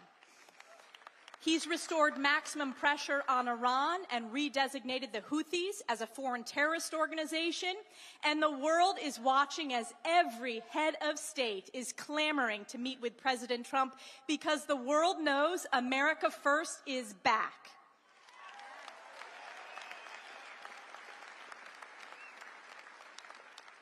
And at the UN, we are already at work with President Trump delivering results. We left the WHO, which covered up the truth about COVID. President Trump terminated the America Last Paris Climate Agreement. President Trump rightfully withdrew from the UN Human Rights Council that is a corrupt farce run by the worst abusers on the planet. The Trump administration imposed sanctions on the International Criminal Court, an illegitimate court fueled by raging anti-Semitism and anti-Americanism.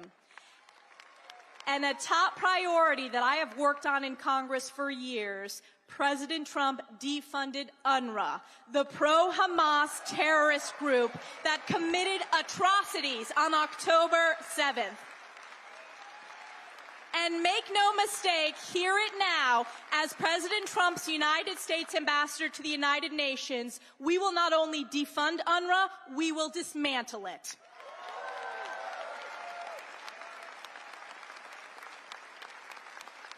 President Trump also reinstated the Mexico City policy to ensure our hard-earned U.S. taxpayer dollars do not support foreign organizations that perform or promote abortions around the world.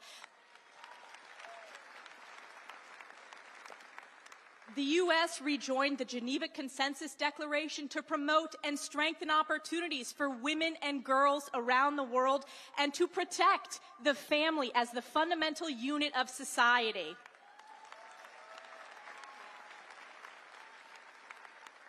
And of course, our U.S. embassies have been instructed to fly the beautiful American flag and only our American flag.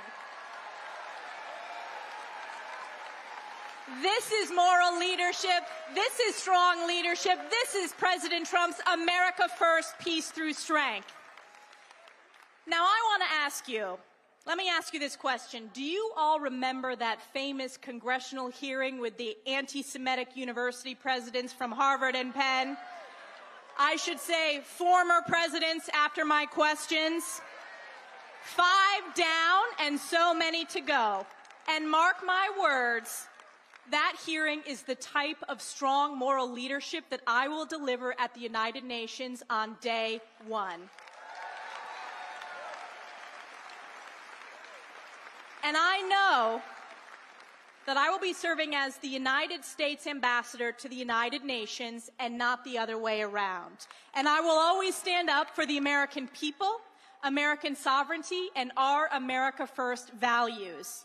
That means I will always defend America's most precious ally, Israel.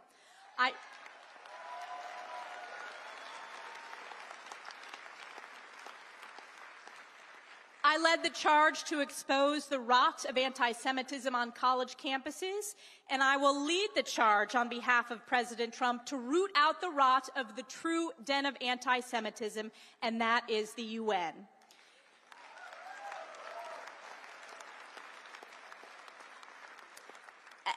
This past week, we continue to see with crystal clarity that our fight to support Israel and eradicate Hamas is a fight between good and evil, light and darkness, life and death. The hearts of the world shattered to learn the horrific fate of hostages Oded Lifshitz, Shiri Bibas, and her two precious sons, Kafir and Ariel. The world must never forget that Hamas terrorists savagely murdered over 1,200 innocent civilians, including women, children, the elderly, and babies, and took hundreds hostage, committing unspeakable atrocities against humanity on October 7th and thereafter. And as we learn more about Hamas's evil murder leading to this devastating loss of life of these innocent victims, we must be reminded that this must not be Israel's fight alone.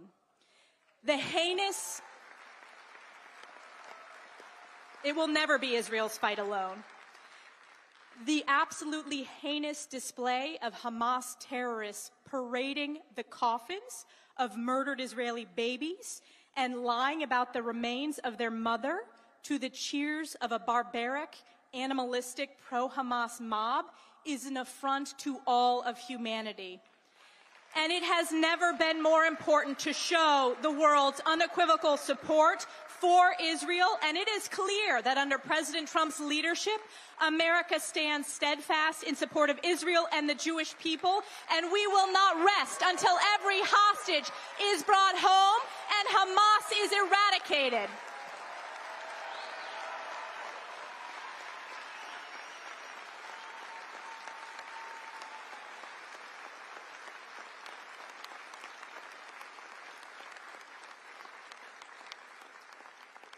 At the UN, I will also work with President Trump, Secretary Marco Rubio, Elon Musk, and the DOGE team to ensure every single dollar that we send to the United Nations is in line with the founding mission of actually promoting international peace and security. We will not fund terrorism, we will not fund corruption, we will not fund anti-Semitism, and we will not fund anti-Americanism.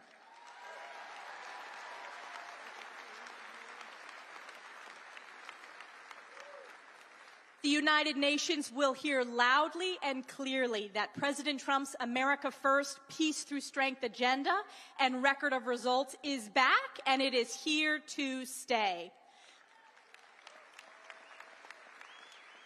President Trump has been relentless in pushing for a government that serves the interest of we, the American people, which is why he sent DOGE to protect our hard-earned U.S. taxpayer dollars. And let's take a moment to talk about DOGE, the Department of Government Efficiency. This initiative is as common sense and America first as it gets. And yet Democrats and the left mainstream media have spiraled into an utter state of panic, calling President Trump and Elon Musk a threat to democracy, when the truth is, DOGE is a threat to the swamp's bureaucracy.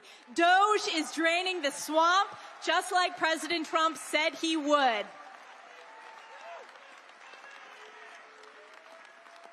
And how about this?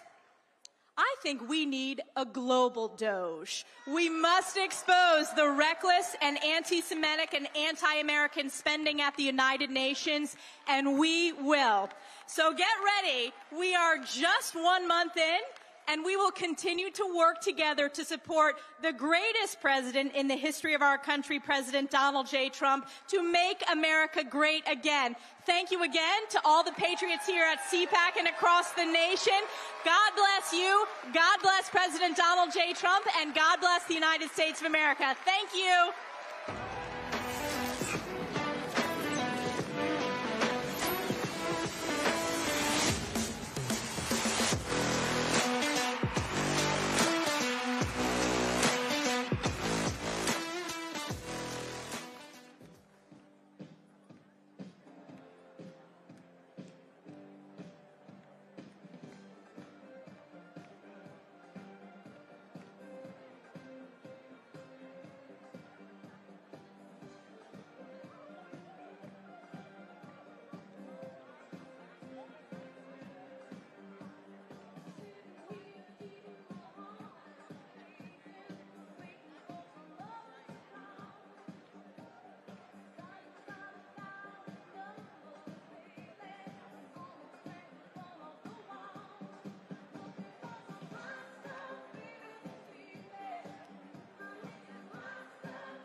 Ladies and gentlemen, please welcome award-winning international singer, Mary Milben.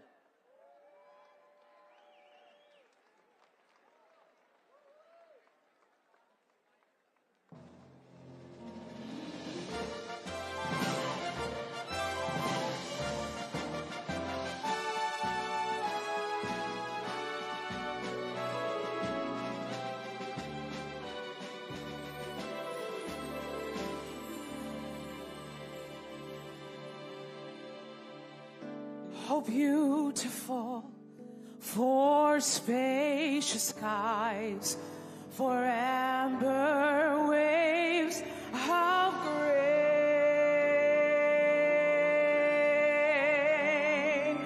for purple mountains, majesties above the fruited plain.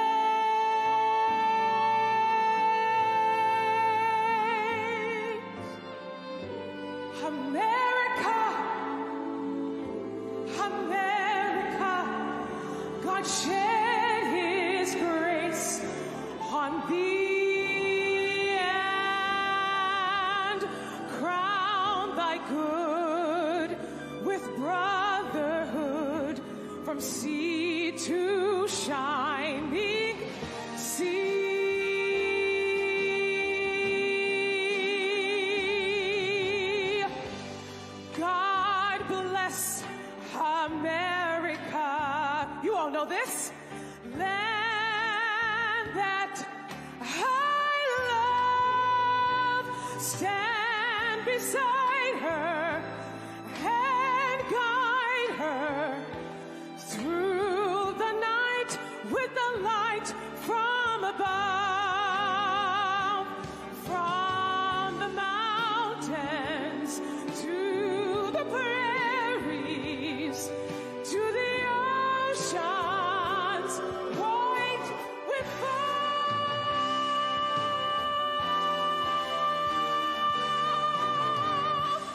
God bless America. God bless America, my home, sweet home. America, America, God shed His grace on thee and crown thy good with brotherhood from sea to shining sea.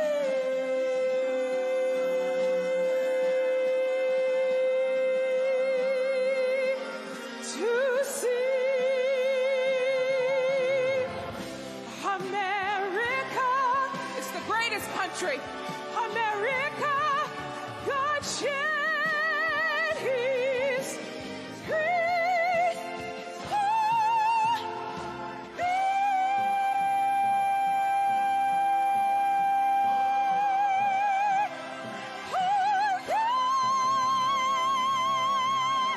Oh, God bless America.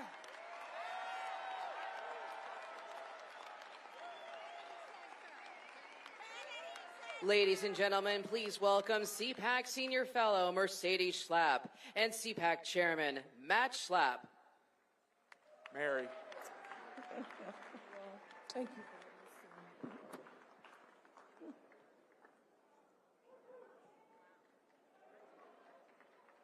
Somebody's clapping. That's nice. That's better. Mike Lindell's clapping. There we go. Sarah Carter. Sarah's clapping. Julie's clapping. There you go. All right. This one's from the heart, men and women of CPAC, and freedom lovers from around the world who are tuning in to this, what the national news media is calling the conservative United Nations. So how appropriate to have our next ambassador to the United Nations here with us today. 10 years ago, I had this amazing opportunity to go to Trump Tower and meet with someone who was a hero of mine, Donald Trump, in his big, beautiful office at the top of that big, beautiful tower. He did something unusual. He asked a lot of questions. And I thought, he can't run for president. He's too inquisitive and intellectual. And after that, I remember being on MSNBC and being asked why Donald Trump would run with all of the slurs that then was put before me on television. And I remember in my brain thinking, this is the moment. You're either going to start off by criticizing him, or you're going to defend him. And then this wonderful path started of standing up for this outsider and telling establishment Republicans and establishment conservatives that the old way was broken and it wasn't working.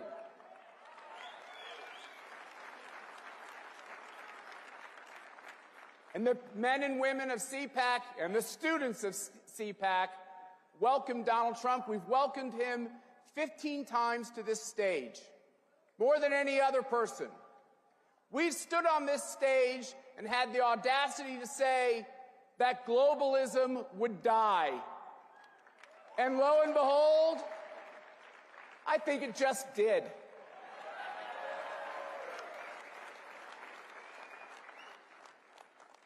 And when Donald Trump decided to run for president again, we never listened to the siren songs when people told us it was time to listen to someone new or take a different path. We knew in our hearts, we knew in our souls that there was only one man ordained to do this most impossible of jobs.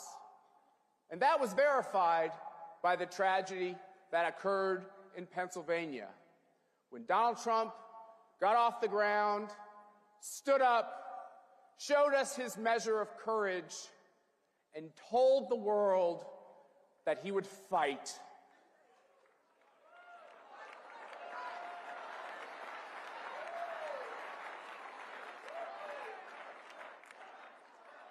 For mercy and honor, for mercy and me, this is a great honor. We've been doing this for literally half our marriage. It's been the greatest professional and personal privilege of our lives to be a part of the resurgence of America and the defense of freedom. And this year, we're so proud to say that because of all of your hard work, America is back on track. And at CPAC 2025, it is our honor to present to you your president and freedom's leader, President Donald J. Trump. And I'm proud to be an American, where at least I know I'm free. And I won't forget the men who died, who gave that right to me. And I gladly stand up next to you and defend her still today. 'Cause there ain't no doubt I love this land. God bless the USA.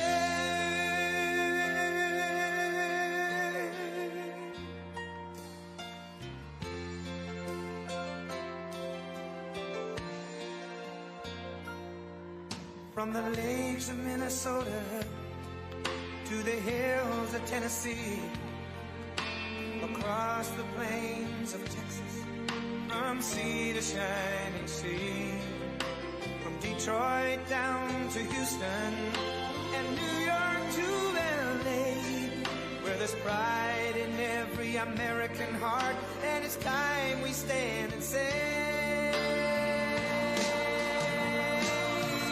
that I'm proud to be an American, where at least I know I'm free. And I won't forget the men who died, who gave that right to me. And I gladly stand up next to you and defend her still today. 'Cause there ain't no doubt I love this land. God bless the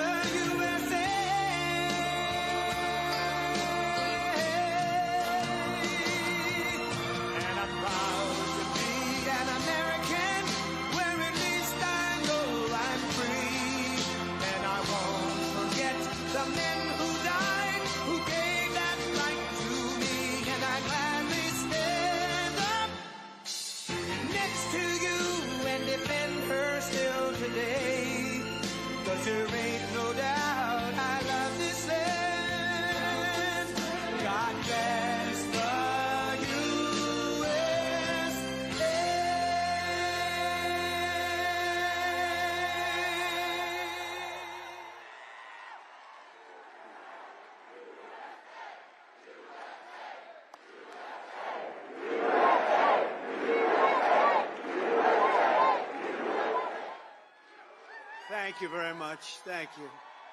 Thank you. And a very special hello to CPAC. It's been a long time. We've loved being back, and it's hotter than ever. This place is packed. You got to see outside. They don't know what's happening. They have no idea what's happening.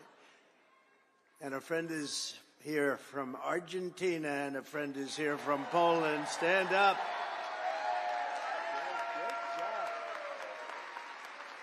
Great job. Thank you. Thank you very much. Welcome back to the nation's capital, where our movement is thriving, fighting, winning, and dominating Washington like never before. Nobody's ever seen anything like this before. They used to have a little smaller crowds here. It's a little bigger.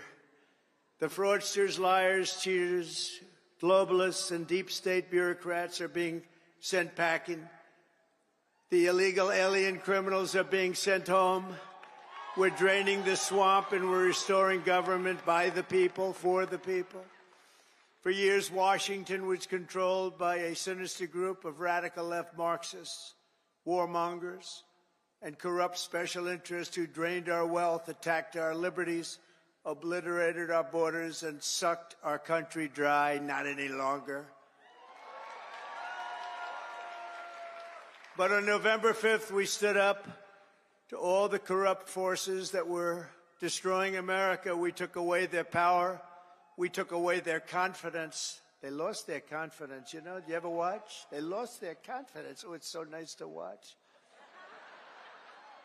And we took back our country. And we must be doing something right, because we've got the highest poll numbers that I've ever had and that any Republican president has ever had.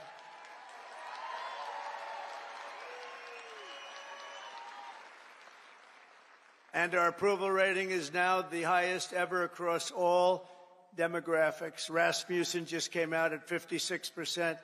Insider Advantage, 56%. RMG Research, 57%. And we have many polls in the mid-60s, one at 71%. We like that, 71. And according to YouGov, a big deal, 70% of Americans believe that what we are doing is right, and we are keeping our promises. That's all we're doing, when you think, is keeping our promises. That's all we had to do. And their promises weren't worthwhile to go and vote for. They loved men playing in women's sports, open borders, little things like that. But don't tell them. Don't tell them. Keep it quiet. We'll tell them about a week before the next election. Now, keep it quiet. Let them think it's a great thing what they're doing. You saw Maine yesterday, right? The governor of Maine.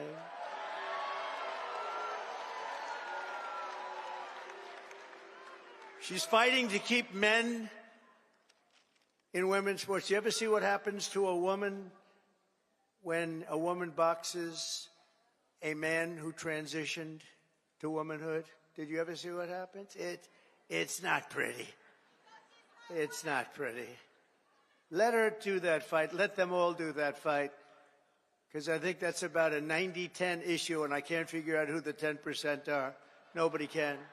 So today I want to say thank you to all of the incredible patriots of CPAC and all of the incredible patriots in our country. 77 million, and it's actually much more than that, because despite that, they cheated like hell. It was just too big to rig. It was too big to rig. 77 million.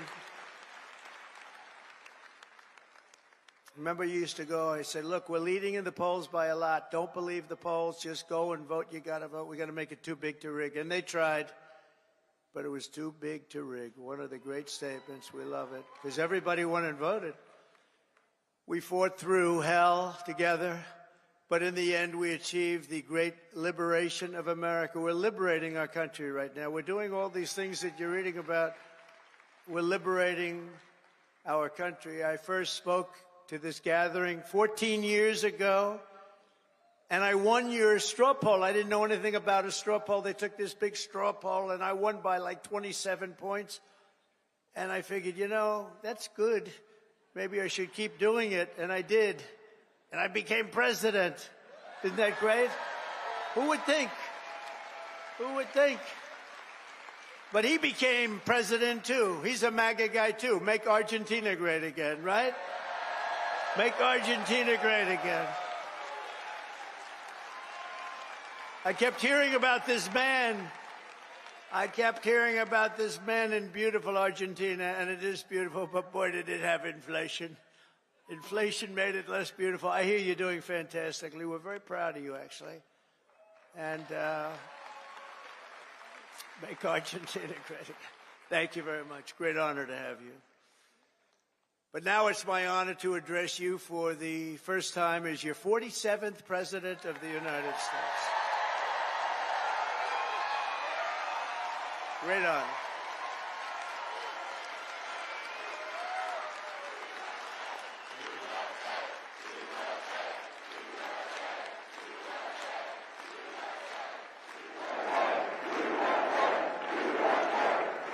I want to begin by thanking Matt and Mercedes Schlapp for the incredible job they do, and everyone they put together. They put together an amazing team. The American Conservative Union for organizing this event. You have some big players here. Senator Ted Cruz, Eric Schmidt, Jim Banks of Indiana. Where's Eric? Where is Eric? Is it? Hello, Eric. You can see Eric anywhere. If he's right in the back of the room, he stands up. They're all good. These are great people. Representatives Riley Moore, James Comer, Harriet Hagerman, Byron Donalds, our great Attorney General. She's going to be great. Pam Bondi. Where's Pam? I don't know where she is. So many people. So many people. Secretary Doug Burgum. Secretary Chris Wright. Oh, he's going to get that energy out of the ground. Secretary Scott Turner. Our next ambassador to the United Nations, Elise Stefanik, who just gave a great speech, by the way. A very good friend of mine. Is this guy central casting, though? Tom Homan. Is he central casting?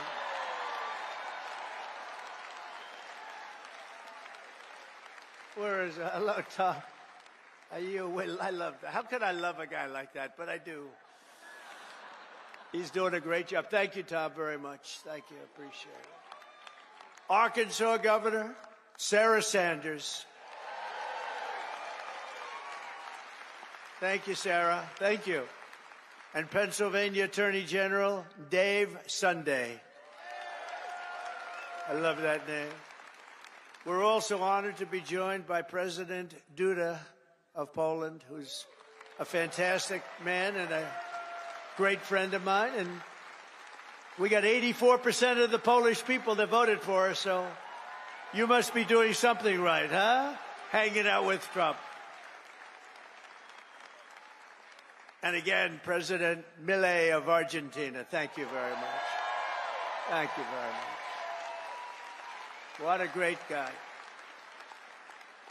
And the Prime Minister of Slovakia, Robert Fico. Robert. Thank you, Robert. Thank you. Nice to see you. The leader of the UK Reform Party, who, by the way, did really well in that last election. I've been his friend for a long time, and I wasn't sure, am I supposed to be his friend or not? But it never mattered to me if he did well or not. I always liked him, but it's easier to like him when he got the kind of votes he got. He really took it by storm, and they say he's going to do even better this time. Nigel Farage. Where is Nigel?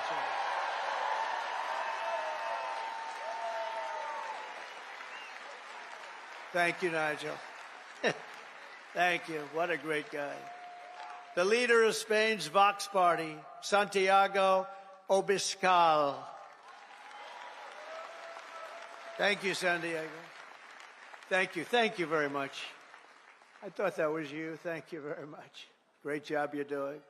And a friend of mine, Eduardo Bolsonaro of Brazil, the Chamber of Deputies. Thank you. Thank you. Say hello to your father. Thank you very much. Great family. Great gentleman and a great family.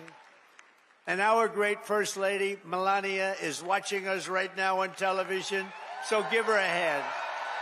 Give her a hand. Whoa.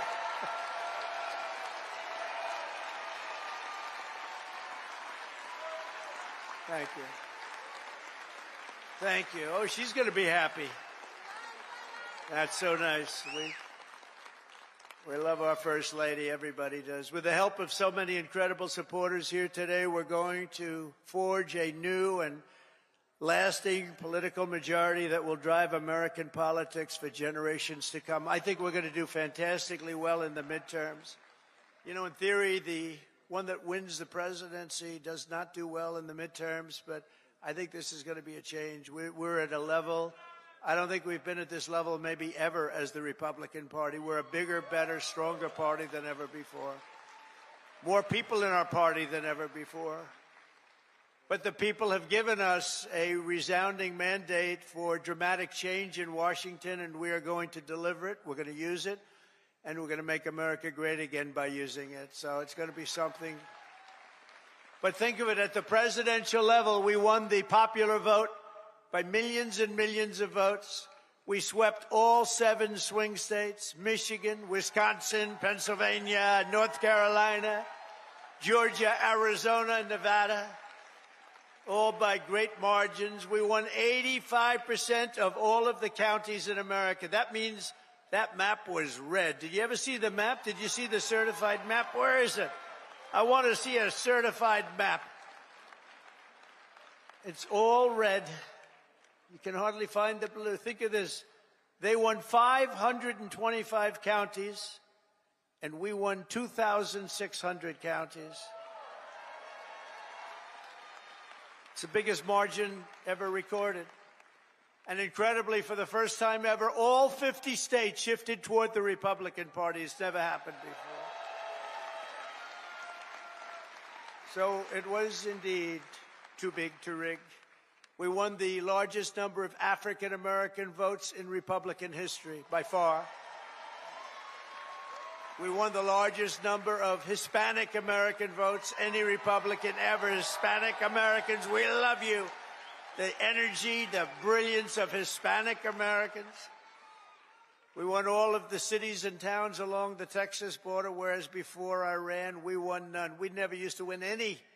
I got a call from our great governor of Texas who said, President, you just won every single town along the Texas border to Mexico. I said, oh, is that good? He said, it hasn't happened since Reconstruction. I said, define Reconstruction for me. He said, that means essentially the Civil War. That's a long time.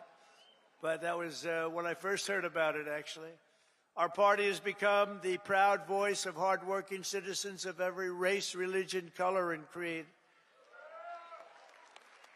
And I think one of the main reasons, not that we're conservative or not that we're anything else, we are the party of common sense. It's about common sense, right?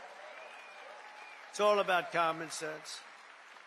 Over the past month, we've confirmed an all-star team of warriors, patriots, visionaries, and put the America First agenda into action. I see Doug Burgum sitting right over there. I tell you, he was so good. I looked at him. I said, I got to have him here. I got to have him. He was a great governor. He's involved with a little thing called energy. He's got the Department of Interior, and Chris Wright has the Department of Energy. So Chris has no energy, and Doug has all of the energy. Chris has more interior, but he doesn't have. So I merged them. So now you have an energy guy, and you have the guy with all the energy, and you're going to drill, baby, drill, aren't you, huh? Drill, baby, drill. And Catherine, stand up. His wife is incredible. She is such an incredible woman. Incredible woman. You got very lucky, Doug. It's good to be successful, isn't it, Doug? She's an incredible woman. He's an incredible guy. In addition to the great cabinet secretaries we have here today, we confirm Secretary of Defense Pete Hegseth to end the woke insanity and rebuild our military. Pete is fantastic. Thank you. To stop the weaponization of federal law enforcement, I know about that, I think, better than any human being on earth. This week, we swore in a new director of the FBI, somebody that everybody wanted, Kash Patel.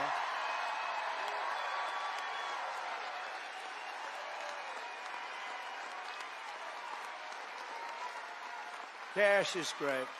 He's a popular guy. He went through with the blessing of a lot of good people, too. I'll tell you, it was great. To end the politicalization of our intelligence agencies, we confirmed Director of National Intelligence, Tulsi Gabbard, who is something very respected, highly respected. And to make America healthy again, we confirmed Secretary of Health and Human Services, Robert F. Kennedy, Jr.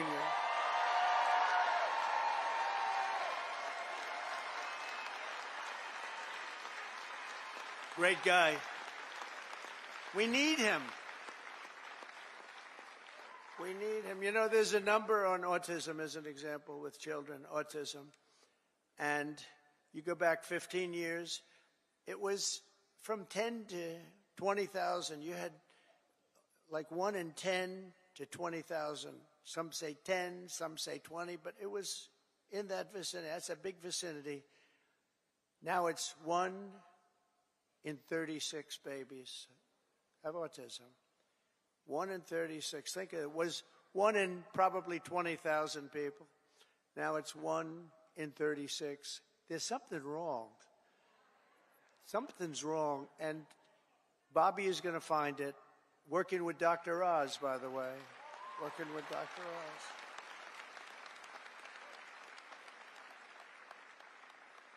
Together, we've achieved more in 4 weeks than most administrations achieve in 4 years. We made a lot of progress. I heard O'Reilly last night say Donald Trump, for the first 4 weeks, is the greatest president ever in the history of our country. That was O'Reilly. Bill O'Reilly is all right. You know who he said second was? George Washington. That's not bad. I beat George Washington. I love beating George Washington. Thank you, Bill. On our first day in office, we declared a national emergency at our southern border.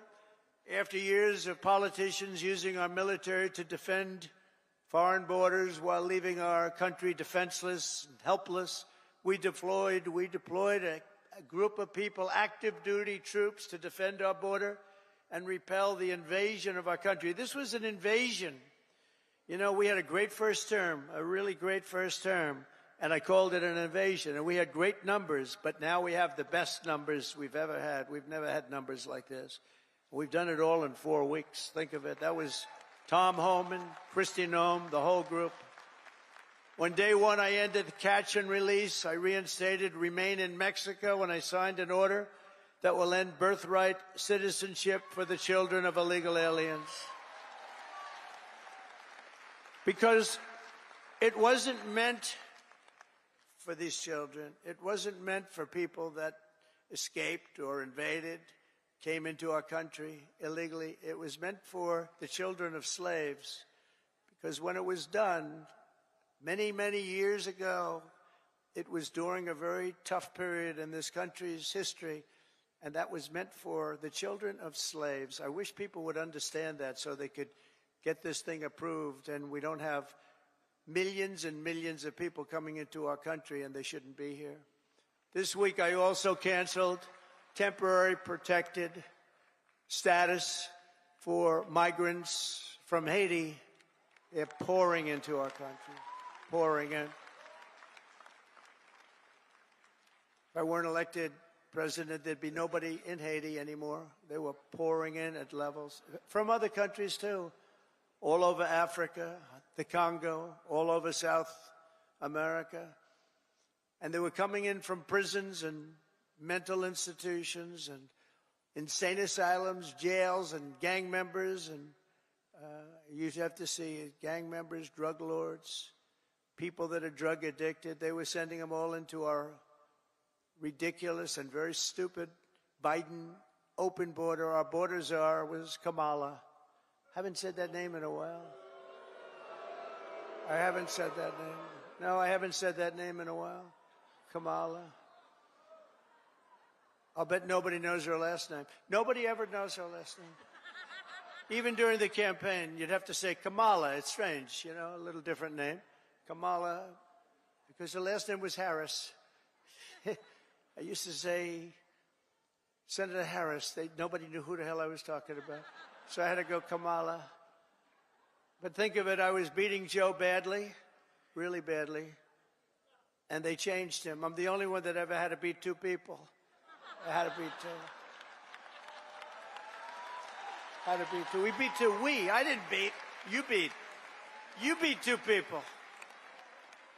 No, he was doing badly. That's like the great Dana White. He has a fight, and one guy's doing really badly, so when they take him out, they put another guy in the fight, the same guy that's... I had that. Never happened before. A lot of things we do never happened before. Do you ever notice that? We're the first in everything. So we beat two candidates. They said, who do you run against? Well, we ran against Biden and we ran against Kamala Harris. But illegal border crossings now have plummeted by almost 100%. The border czar never called the border, never called the great people of the border. They have unbelievable. I called them so much they couldn't take my calls. They hated me. But then they became to love me. You know why? Because the border people want to have great borders. But you have to call them on occasion. How are we doing today? Pete, how are we doing? You have to call. And we called the right guys. I became friends. You know, the Border Patrol endorsed me. And these people, you have no idea. They weren't supposed to, because you're not supposed to do that. I don't think you're allowed to do it. Actually, they did it anyway. They said, this is crazy. But these are great people, and ICE, and our general law enforcement, and by the way, our great, great firemen and firewomen, too.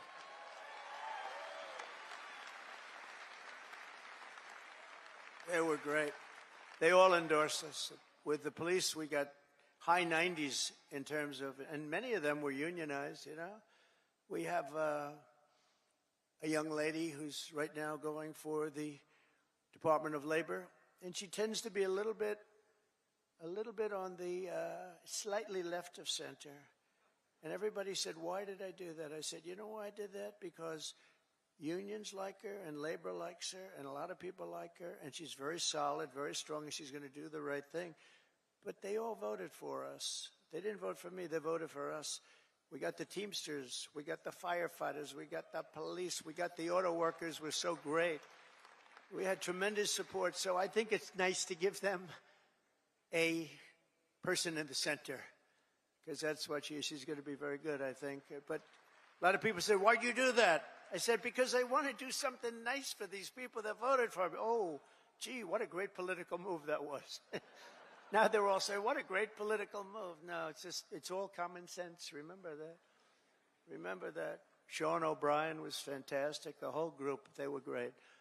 Over the past few weeks, we've begun the largest deportation operation in American history, larger even than that of President Dwight D. Eisenhower, a very moderate man, but he was very strong on that. He didn't like people running into our country and taking over our country. I'll tell you, I had 4 years. I don't know if you had this. I couldn't stand it. Don't get angry. Donald, don't get angry, please. I couldn't stand it.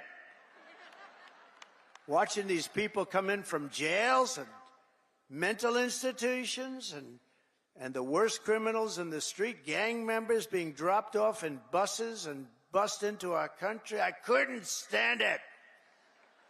So I said, I'm going to run for president again.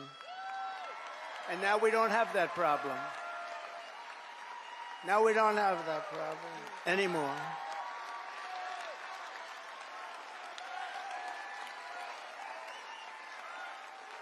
We don't have that problem anymore. We now have the best border we've ever had. And by the way, if they can ever find my world's favorite chart ever in history, I'll show you what it was when I left. And now it's even slightly better. Can you drop that chart, do you think? I don't know. I never tell them about this, but they used to drop it like magic. If they can, they'll drop it. Who the hell knows? But it's my favorite chart. My favorite chart in history. We're liberating communities like Aurora, Colorado, and Springfield, Ohio,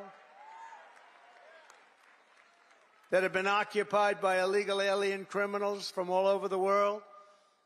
We're rescuing the Americans whose jobs have been stolen, whose wages have been robbed, and whose way of life has been absolutely destroyed. And under the Trump administration, our country will not be turned into a dumping ground. We're not going to do it. We're going to have a great country again. It's going to happen soon, a lot sooner than you think, and we're going to have so much money coming in from tariffs. Oh, you're going to say, your senators and your congressmen are going to say, please, sir, please. You're making us look so bad. We have so much money coming in. I didn't know this was going to happen. Please don't do this to us. We look very bad. But they're great. They're doing well. I tell you, the Republican senators they're sticking together. The Republican congressmen and women are sticking together. Every once in a while, you have one that wants a little action or something. I don't know what it is. It's so sad to see. I just hate to see it. I hate to see it, but they're sticking together. One thing about the Democrats, they have rotten, horrible policy, the worst policy in history, but they stick together. We have great policy, but sometimes they don't stick, but they've been sticking for us. They've been sticking. And I think the Speaker and the leader have done a fantastic job. That's Thune and Johnson, and I think they've done, two guys really working hard and they're really doing a great job. But we have a lot to stick with. We have a lot to stick together for, because what we've done has never been done before. Nobody's ever seen anything like this, and nobody's ever seen 4 weeks like we've had, especially the 4 weeks, the first 4 weeks. You know, that's like if you golf, when you sink that first 4-footer in the first hole, it gives you confidence. On the next hole, you sink another one. Now you go into that third hole and you can't. And by the time you get to the fifth hole, you feel you can't miss, right? Like a baseball player, he gets up and he hits our first one, and then the second at bat, he hits that one. And, you know, and we have great confidence. And they've lost their confidence, as I said. They really lost their confidence. I watched them. They're really screwed up. I watched this MSNBC, which is a threat to democracy, actually. They're stone cold mean, but they're stuttering. They're all screwed up. They're all mentally screwed up. They don't know what. Their ratings have gone down the tubes. I don't even talk about CNN. CNN's sort of like, I don't know. They're pathetic, actually. But MSNBC was mean. Their ratings are absolutely down. This Rachel Maddow, what does she have? She's got nothing. Nothing. She took a sabbatical where she worked 1 day a week. They paid her a lot of money. She gets no ratings. I should go against her in the ratings, because I'll tell you, she gets no ratings. All she does is to talk about Trump, Trump, Trump, Trump, Trump. All different subjects, Trump this, Trump that. But these people are really, I mean, they lie. They shouldn't be allowed to lie every night. They are really a vehicle of the Democrat Party. They should be paying. Is that Gordon? Yes, is that Gordon? The great Gordon Chang? Is that Gordon? Stand up, Gordon. Wow. We have everybody here today. Thank you very much. How am I doing on China? Am I doing good? Am I doing good on China? Tell you one thing, nobody's ever done like I've done on China. Nobody ever let people know what was happening with respect to China. And I happen to like President Xi, and I have tremendous respect for the people of China, love the people of China. But we've been treated very unfairly by China and many other countries. And we're not being unfairly treated anymore. We had that down to a science in the first term, and then they lost it. You know, we lost over $1 trillion to China this last year under Biden, Crooked Joe Biden. What do we like better, Crooked Joe or Sleepy Joe? Ready? Ready? Crooked Joe or Sleepy? Ready? Crooked Joe. Sleepy Joe. Got to stay with Crooked. He had one ability that I didn't have. He could do something that I couldn't do. I don't say that because he was a horrible golfer. Remember, he challenged me during the debate to a golf match? He said, I'm a 6 handicap. I said, you're not a 36 handicap. He said he's a 6. And then he said, well, I'm 8. Remember? I said, that was quick. Picked up 2 strokes. He said, no, I'm an 8. But he's not a 36 handicap. But he had one ability that was amazing. He could go with cameras on him, television, fake news on him, probably because he knows they wouldn't cover it badly. You know, they covered him as well as you can cover him. How the hell can you cover the guy well? But he had this incredible ability. He could barely walk in the sand. Somebody thought he looked great in a bathing suit. And he'd walk in the sand pulling a thing that weighed about 6 ounces. You know those aluminum? See, aluminum's very good. A child, it's meant for children and very old people to lift, right? So he would put it down, and he'd put it down, and he'd fall into it, and he'd immediately fall asleep in front of the media. I could never do that. That's the only thing. That's the only thing. I could never do it. No, he was Sleepy Joe, but he was crooked as hell. You know, there's no question. He was a sleepy, crooked guy. Terrible, terrible president. He was the worst president in the history of our country. I don't care. I'll say it. Jimmy Carter passed away recently, and he passed away a happy man. He was a happy man when he passed away because he said that it's not even close. Joe was the worst, and believe me, I have to clean up the mess. I'm cleaning up the mess, and it is a mess on the border with inflation. Could go over every single thing he touched. Turned to shit, okay? Everything. It's true.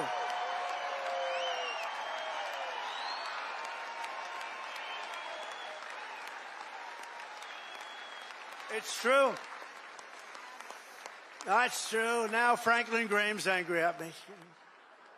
You know that. Franklin wrote me a letter. He said, I love your speeches. I love them so much. But they'd be better if you would never use foul language. And I told him, I said, Franklin, you know, Franklin Graham's a great guy, by the way, does a great job. The son of the great Billy Graham, right? But I said to Franklin, you know, sometimes you need it for emphasis. And he said, no, they'd be even better if you wouldn't use any bad language. That's not really a terrible word, you know. But that's a much more appropriate word, a better. What word would I use to describe? What word could I use? And we have to be truthful too. So, you know, all countries are now taking their illegal aliens back, even those that stated strongly, we will never take them back. Don't ever send them to us. But they said that during the Biden administration. They never said it during my administration. Venezuela's taking them back. Colombia's taking them back. Remember, Colombia said, we will not take them back, he said. And within about 13 minutes, I think, we would love to take them back. In fact, we will send our planes to pick them up. Remember? And they said, what happened? What happened? And you see these Venezuelan planes loaded up with some real nice people. You wouldn't have wanted to be the pilot on any of those planes. But they know we're not playing games, and just this week I officially designated bloodthirsty cartels and murderous gangs as foreign terrorist organizations, something which Biden didn't want to do and nobody wanted to do. It's true. The full might and power of the federal government will now be dedicated to eradicating MS-13, Tren de Aragua.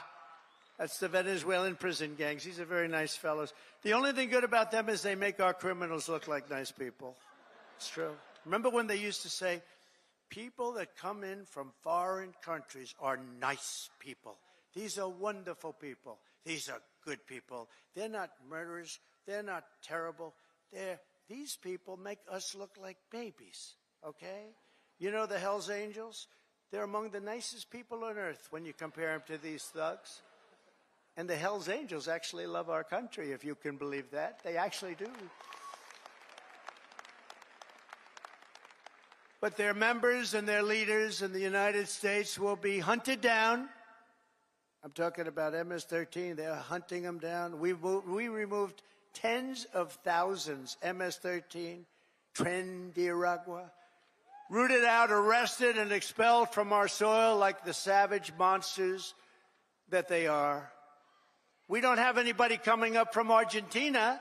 Nobody's coming up from Argentina to facilitate the mass removal of criminal aliens. I also issued an executive order to make available the full capacity and detention. We're going to use Guantanamo Bay. We have a detention facility that's actually massive. Nobody even knew it existed.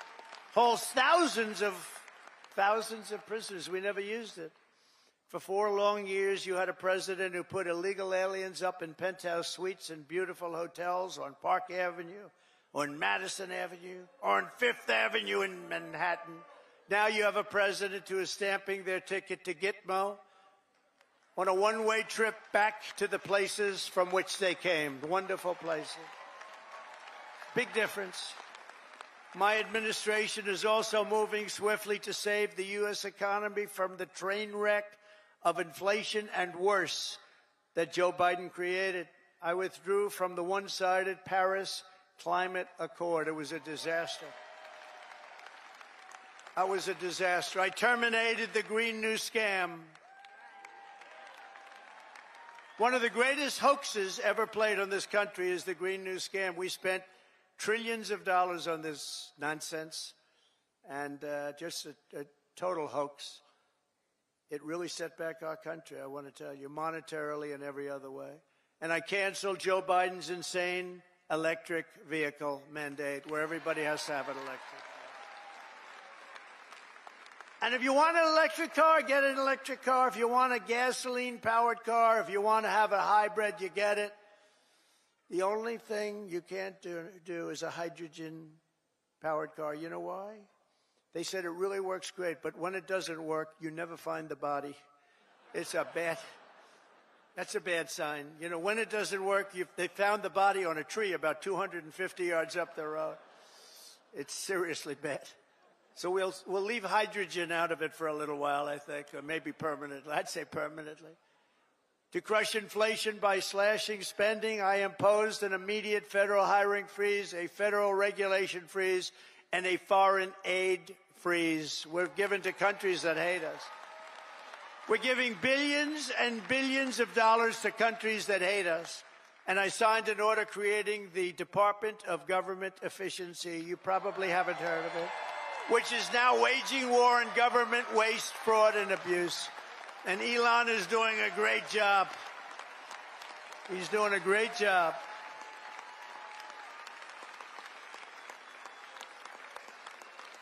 We love Elon, don't we? It's that guy, he's a character. With his son X. We love X. He's the only one can get away. His son's really named X. He's the only one can get away with naming his son X. If we ever did it, they'd say, you're crazy. But he's great. He's doing a great job, and he doesn't need this either. He doesn't need it, but he wants to see, you know, he's a patriot. People said, well, what official position does he have? I said, patriot. Oh, they didn't know. They said, that was good. He's a patriot. Here are some of the flagrant scams that, as an example, they've spent money on and we've been able to recapture for a large dose of it at least. $520 million for a consultant to, think of it, $520 million. $520 million. You know, when I hire consultants and they just take advantage of me, it's a horrible thing to watch. And I give them $25,000. I feel I'm overpaying. These guys got $520 million. Environmental, social, governance, and investments in Africa. $25 million to promote biodiversity, conservation, and socially responsible behavior in Colombia. This is Colombia, South America, not Columbia University. Of course, that might be worse, actually, based on their actions. $40 million to improve the social and economic inclusion of sedentary migrants. Nobody knows where. Who are they? Where do they come from? Just sedentary migrants. Nobody even knows what a sedentary migrant is. If they were sedentary, they wouldn't be a migrant, right? They wouldn't move. No, they wouldn't move. They'd stay in the same place. Right, Doug? $42 million for social and behavior change in Uganda. $10 million for Mozambique medical male circumcisions. Why are we going to Mozambique to do circumcisions? It's a lot of money. $14 million for improving public procurement in Serbia. Here's a beauty. $486 million to a consortium of elections and political process strengthening ideas, of which $22 million goes to inclusive and participatory political process in Moldova. $29 million goes to strengthen the political landscape and help them out so that they can vote for a radical left communist in Bangladesh. You had to see who they supported. You wouldn't believe, yeah, you would believe it. Nobody in this room would be in that group. $20 million for fiscal federalism and $19 million for biodiversity in Nepal. $47 million for improving learning outcomes in Asia. $18 million for helping India with its elections. Why the hell? Why don't we just go to all paper ballots? Let them help us with their elections, right? Voter ID. Wouldn't that be nice? We're giving money to India for elections. They don't need money. They take advantage of us pretty good. One of the highest tariff nations in the world. We try and sell something, they have a 200% tariff, and then we're giving them a lot of money to help them with their election. $32 million for the Prague Civil Society Center. $14 million for social cohesion in Liberia. $9.7 million to develop a cohort Cambodian youth with enterprise-driven skills. Think of that. Millions of dollars for sex change operations in Guatemala. $20 million for Sesame Street in Iraq. They put on a little play on the street. $20 million. You could do it on Broadway and have $19 million left over. No, it's a scam. They get kickbacks and all sorts of things. It's a scam. Who ever heard of it? Think of it, $20 million Sesame Street, a play. We're also uncovering outrageous incompetence and fraud in the Social Security. We have, look, let's assume that people, generally speaking, in our case, and everybody in this room, we're going to all live way over 100, but this is a little ridiculous because not too many people are going over 100. Everybody, hopefully, in this room will. But there are in the Social Security ranks and files. And what we're doing now is finding out, do they get paid? Do they get paid? In other words, is somebody taking all of this money? So they have over 100 to 109, 4.7 million Social Security numbers. Think of that, from people whose age is over 100. 3.6 million people whose age is over 110 years. 3.47 million people who are over 120 years of age. 3.9 million people whose age goes from 130 to 139 years of age. 3.5 million whose age goes from 140 to 149 years old. 1.3, see, it's coming down now slowly. No, it's all a scam. The whole thing is a scam. 1.3 million people, 1.3 who are over 150 years of age. And over 130,000 people are listed on our Social Security rolls as over 160 years of age. Now, the final is at 1,039, so now we're down into reasonable numbers. 1,039 people are listed between the ages of 220 years old to 229. And we have one person who's listed at 241 years of age. And we have one person listed at 360 years of age, an all-time record, and our country's 250 years old. So that person's substantially older than our country. Under our administration, there will be no tolerance for Social Security fraud. We will not allow anyone to cheat our seniors, and those who will do that will be prosecuted by Pam, Bondi, and others. We are also going to Fort Knox. I'm going to go with Elon. And would anybody like to join us? Because we want to see if the gold is still there. We want to see. Wouldn't that be terrible? We open up this Fort Knox. It's just solid granite that's 5 feet thick. The front door, you need 6 musclemen to open it up. I don't even think they have windows. Wouldn't that be terrible if we opened it up and there was no gold there? So we're going to open those doors. We're going to take a look. And if there's 27 tons of gold, we'll be very happy. I don't know how the hell we're going to measure it, but that's okay. We want to see lots of nice, beautiful, shiny gold in Fort Knox. Don't be totally surprised. We open the door, we'll say, there's nothing here. They stole this too. Now, we have a very corrupt group of people in this country, and we're finding them out. We're removing all of the unnecessary, incompetent, and corrupt bureaucrats from the federal workforce. That's what we're doing. And under the buyouts, we offered federal employees more than 75,000 federal bureaucrats, think of that, have voluntarily agreed to surrender their taxpayer-funded jobs. We want to make government smaller, more efficient. We want to keep the best people, and we're not going to keep the worst people. And, you know, we're doing another thing. If they don't report for work, we're firing them. In other words, you have to go to office. Right? Right? Look at her. If you don't report to work, you know, that's another scam. You know, who the hell, if I'm staying home, I'm going to, let's see, my golf handicap would get down to very low number. You'd be shocked if I told you the real number. But I would be so good, I'd try and get on tour. I would be so good. I'd call up, I'd say, listen, I'm really working here. Where are my clubs? Where are my clubs?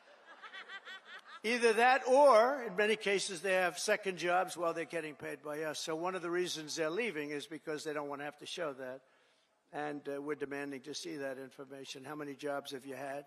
Who paid you while you were working for the government? And we are demanding that people, if they work for the government, they have to show up and sit in an office and do their job, right?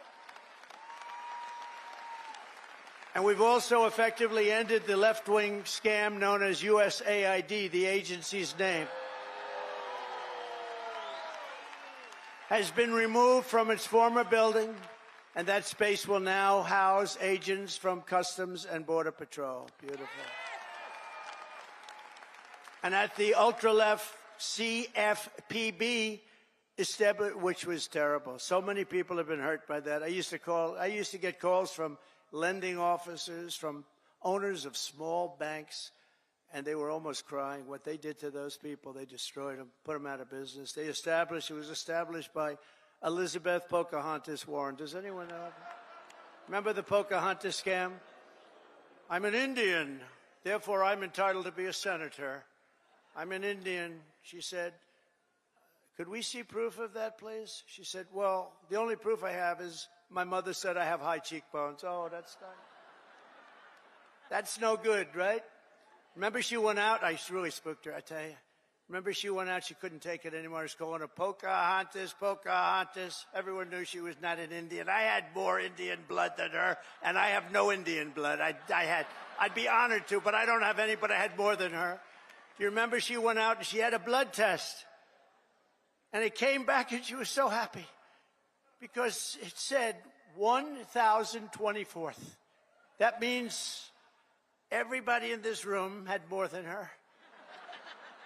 But because there was even a scant, in other words, 1 million years ago, something could have happened.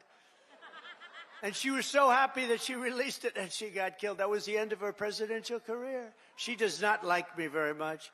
But she's a very angry person. Do you notice the way she is? She's always screaming, and she's crazy. These people are crazy. The radical left is meaner. I don't know what it is, Doug. They're meaner than us, aren't they? We're like normal people. You know, we're smart. We get our word, but we don't go crazy. Of course, they'll take my little rant from 15 minutes ago, the fake news. He lost control on the stage. He lost control. And they'll have me screaming, having to do with Franklin, poor Franklin. He lost control of the stage. Oh, these people are bad. They are really sick, too. I don't get it. You know, you think they'd want to love our country. They have no ratings anymore. Nobody listens to them. Nobody believes the fake New York Times. Washington Post is doing no business. They're losing all their business. Nobody believes them. But we've escorted the radical left bureaucrats out of the building and locked the doors behind them. We've gotten rid of thousands. I withdrew the United States from the corrupt World Health Organization. I withdrew from the anti-Semitic UN Human Rights Council. The council is horrible, and I withdrew from the terror-supporting UN Relief and Works Agency. The UN has such great potential, but not the way it's run now. It's terrible the way it's run now. We stopped all taxpayer money to these corrupt institutions. And by the way, just so, because who the hell knows, we got to talk about something very important. The war between Russia and Ukraine. People are being killed, mostly young men, mostly Russian and Ukrainian men, at levels you've never seen before. Thousands of people a week. And I've spoken to President Putin, and I think that thing is going to end, but it's got to end. It's a horrible, horrible thing to watch. I'm dealing with President Zelensky. I'm dealing with President Putin. I'm trying to get the money back that, or secured, because, you know, Europe is given $100 billion. The United States has given $350 billion because we had a stupid, incompetent president and administration. 350. But here's worse. Europe gave it in the form of a loan. They get their money back. We gave it in the form of nothing. So I want them to give us something for all of the money that we put up. And I'm going to try and get the war settled, and I'm going to try and get all that death ended. So we're asking for rare earth and oil, anything we can get. But we feel so stupid. Here's Europe. And, you know, it affects Europe. It doesn't really affect us, except we don't like to see two things. Number one, how Biden got us into this thing in the first place. Terrible. But why is it that he didn't ask for equalization? Europe should put up more money than us. But even if you said the same thing, how come we went so far out front? And he didn't know that Europe gets his money back. They did it in the form of a loan. We don't get our money back. We get nothing. So we're getting our money back. We're going to get our money back because it's not fair. It's just not fair. And we will see. But I think we're pretty close to a deal, and we better be close to a deal. Because that has been a horrible situation. It would have never happened if I were president. And by the way, October 7th, Israel would have never happened if I was president, too. Would have never happened. Iran was broke. They had no money for Hamas or Hezbollah. They had no money to give. Everybody knows that. Jewish people in the audience know that. Iran was broke. They were not giving money around. And when I got out, they took all the sanctions off Biden. And Iran became rich very quickly. With oil, you can become rich very, very quickly. And the rest is history. What a horrible thing. Even though the hostages are coming back, I saw it this morning where we got 6 more back. Biden got none back, by the way, just so you understand. None. 0. He would have never gotten any of them back. But they're coming back in pretty bad shape. It's a horrible thing, and many are dead. Many are dead. So we'll see how that all ends up, but it's a horrible thing. But I just want you to know we're working on that. That's a very big part of it. And I don't like talking about it because we're in the middle of negotiations. But it's a very, very sad. It's a very sad. Would have never happened. There was no way. Russia was never going to go in, and they went in because of a lot of reasons. And so many people are dead. Far more people are dead than you're reading about. You know, when they blow up all these cities, all those cities they look like demolition sites. Every single building is down. All of those beautiful golden towers that are 1,000 years old, they're lying on the ground in smithereens, blown to smithereens. There's nothing left of them. They're just lying on the ground, never to be rebuilt again, not possible to rebuild them again. and all of that heritage is gone. People have done a really horrible job. That would have never, if I were president, zero chance that a shot would even have been fired. Wouldn't have happened. So sad. To further turbocharge our economy, we've launched the most aggressive deregulation program in any nation's history. And we're also going to be seeking the largest tax cuts in American history. Again, we brought them down, as you know, from close to 40% down to 21%. Now we're bringing them down to 15% if you make your product in the United States of America. We're defending the American worker like never before, and that's why the auto workers and the union workers and the Teamsters and so many others, they supported us, the firemen, the policemen, so many others, whether they were union or non-union, they all supported us. They supported, it's called workers, and they supported us at levels that nobody's ever seen before. Weeks ago, I imposed a 10% tariff on all goods coming from China because of the fact that they're sending fentanyl into our country, through Mexico, by the way. I'm not happy with Mexico, or I'm not happy with Canada either. I imposed 25% tariffs on all foreign steel and aluminum, and I will soon impose reciprocal tariffs on any country that charges us. And by the way, the reciprocal means they charge us, we charge them, same thing. So nobody can be upset, right? But we have countries charging us 200%, and we charge them nothing. They charge us, we charge them. Our country's going to become rich again, very rich. I always say it's my favorite word in the dictionary. The word tariff is my favorite word in the dictionary. You know, we were the richest relatively from, think of this, from 1870 to 1913. That was our richest because we collected tariffs from foreign countries that came in and took our jobs and took our money, took our everything. But they charged tariffs, and we had so much money, they set up the 1887. Think of that, a long time ago. 1887 Tariff Commission. It was a commission of very important people to determine where we should spend all of the tremendous, vast wealth that we had. We had so much wealth. Wouldn't it be nice today? Of course, now we give it away to transgender this, transgender that. Everybody gets a transgender operation. It's just wonderful. No, we give it away like to crazy things. But in those days, it was different. It was a different world. It was a different country. But we were very rich because of tariffs. And I get myself in trouble because I say that tariff is my favorite word. And the fake news went crazy. What about God? What about wife and family? What about love? I said, okay, tariff is now my fourth favorite word. I got myself into a lot of trouble with that. You can't believe it.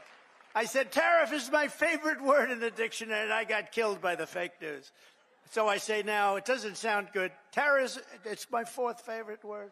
I go, tariff is my fourth favorite word. It sounds so terrible, but this way I'm free. I write free, you know.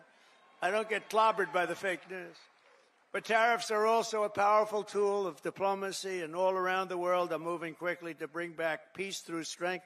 We have the greatest, you know, I rebuilt our entire military in the first term. We left a lot of it, although a lot of it, but very small relatively, in Afghanistan. The Taliban has it. You know, they have their parade every year where they take our military vehicles and run them up some little street, and like it's their form of a military parade, and it makes me angry when I see that. Angry. When I see that, I get angry. You know, we give them, I don't think anyone knows this, we give Afghanistan about $2 or $2.5 billion a year. Do you know that? For aid. We need aid ourselves. And I'm going to go back, and I told them yesterday, I want to look at it, but if we're going to give them money, it's okay. But I want them to give us back our military equipment that they have. They're selling it. Doug, would you take that, please? All right? Write something up. No, I want them to give back. If we're going to give them that kind of money, let them give back the military equipment, which they have. They have tanks and trucks and guns and goggles. They have goggles. They have night goggles, better than we have. Brand new right out of the box. It's unbelievable. So I want to do that, and I want if we're going to pay him, I want to get that equipment back, okay? Doug can do it. He's one of the guys. He's a business guy. To him, he's sitting there saying, how the hell did this ever happen, right? Can you believe it? We give them billions of dollars, and we gave them our military equipment. Just tremendous numbers of billions of dollars worth of military, billions and billions. We have a ceasefire in Gaza, and we're joined today by several survivors of the captivity under Hamas, including Noah Argamani and Ilana Gretovsky. Wow, look at that, how beautiful. What a beautiful group of people. Wow, thank you very much.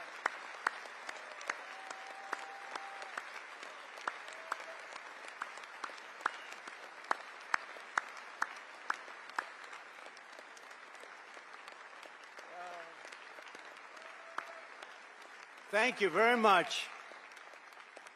And you're sitting next to a great guy, Sebastian Gorka, who's also now in the administration. From day one, right, Sebastian? He's been a loyalist from day one. We love Sebastian. Thank you very much, Sebastian. Thank you, everybody. That's very nice. Beautiful. We're going to make it work somehow, you know. We're doing the best we can. We started. It should have never happened. That's the sad part. Would have never happened. If I were president, and I should have been, if I were president, it would have never happened. But it did, so we're doing the best we can with it. Thank you very much. Thank you.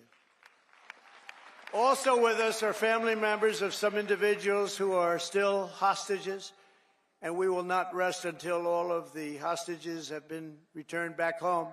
Some of them are coming home in very bad condition, and some of them are coming home only as bodies. They're dead. We have a lot of them coming home now. They're dead. And these are largely young people. Young people don't die. Young people are young people. They don't die like this, but they're dead. And the parents come to me and they say, please, sir, could you get my son back? How old is he, sir? My son is dead. It's important, just as important as if that son were alive, to get the body back. It's amazing, actually. Amazing. Just as important.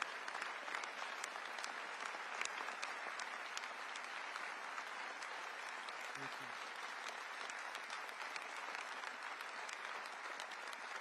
Thank you. It's amazing, though, the parents.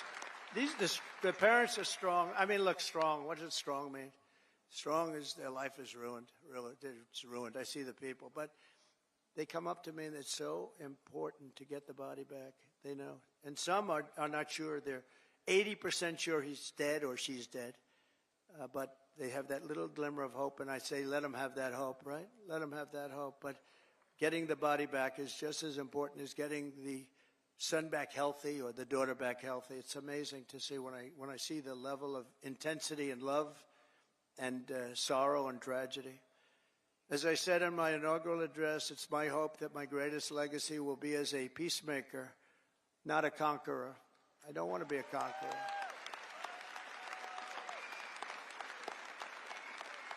Under the Trump administration, every day brings more good news for America. I've ended all of the so-called diversity, equity, and inclusion programs across the entire federal government and the private sector, and notified every single government DEI officer that their job has been deleted. They're gone. They're fired. You're fired. Get out. You're fired. I made it the official policy of the United States government that there are only two genders, male and female. That was easy. I banned men from competing in women's sports. And I also proudly banned the use of, thank you. We banned the use of puberty blockers, hormone injections, and other chemical and surgical mutilation of your youth. Could you imagine making a speech like this 10 years ago? People would say, what the hell is he talking about, right? This is a sickness that came along with critical race theory and all of the other things that we had to put up with. And it's all out now, critical race theory and transgender insanity. It's all gone from our schools and from our military. And I believe it's gone, too. I think we've turned the heads of even the people that, if you can believe they're believers, I don't know if they were, but I believe that it's all gone. And I've directed the reinstatement of any service member who was expelled from the armed forces due to the COVID vaccine mandate. They will be returned to their former rank with full back pay. Full back pay.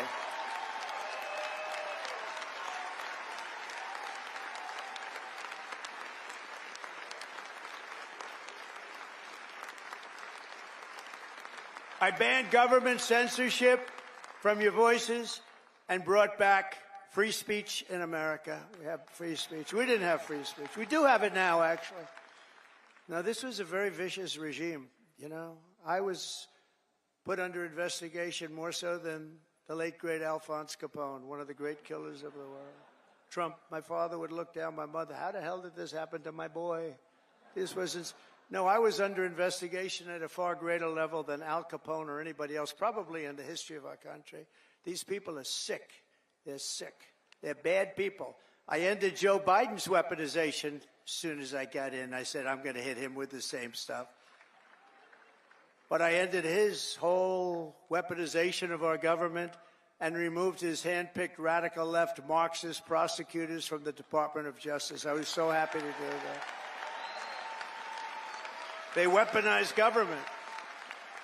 They weaponized government. I pardoned hundreds and hundreds of Biden's political prisoners, including Christians, pro-life activists, and the J6 hostages who were treated terribly for years.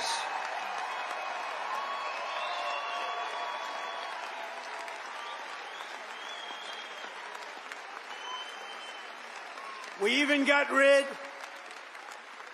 of people like Pete Buttigieg, who did the worst job of anybody in the history of transportation.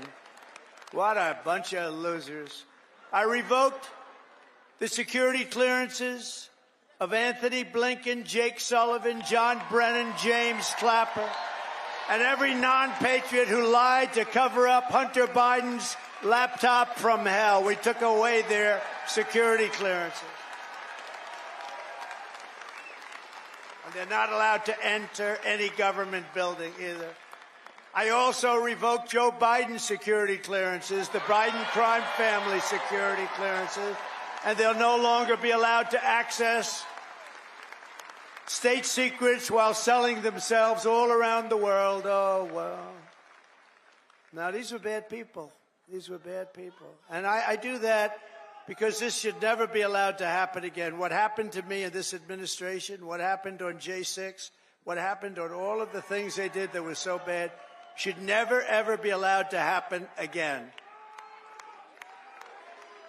And on a friendlier note, I renamed the Gulf of Mexico the Gulf of America.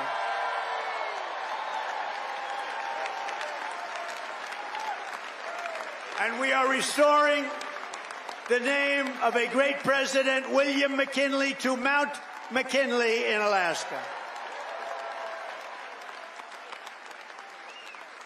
And as you know, many years ago, Jimmy Carter gave away the Panama Canal. And Panama started the process of giving the Panama Canal, by the way, the most expensive development ever in the history of our country. Relatively, it would have been $1.5 trillion in today's dollars. 38,000 people died from our country building the Panama Canal. They died from mosquitoes and snakes. Think of it. They paid them 5 times their salary. They brought them to Panama, and they had a 25% chance of dying. They dug under nets so the mosquitoes wouldn't get them. But we lost 38,000, mostly men, laborers, construction workers, because it was such a harsh way to live. It was very brutal. They died. 38,000. Again, it was the most expensive thing we ever built, and they gave it away for $1 to Panama. And last year it made $5 billion. Also, that's one of the most successful projects ever built in terms of money, monetarily. And it's the 8th wonder of the world. It connects 2 oceans, with one being 16 feet higher than the other. Think of it, the Pacific and the Atlantic. Think of what that is. You're going through dikes and canals. Amazing what they did. It was really a wonder of the world. We gave it away for nothing. But we didn't give it to China. We didn't give it to China. We gave it to Panama. We're going to take back the Panama Canal.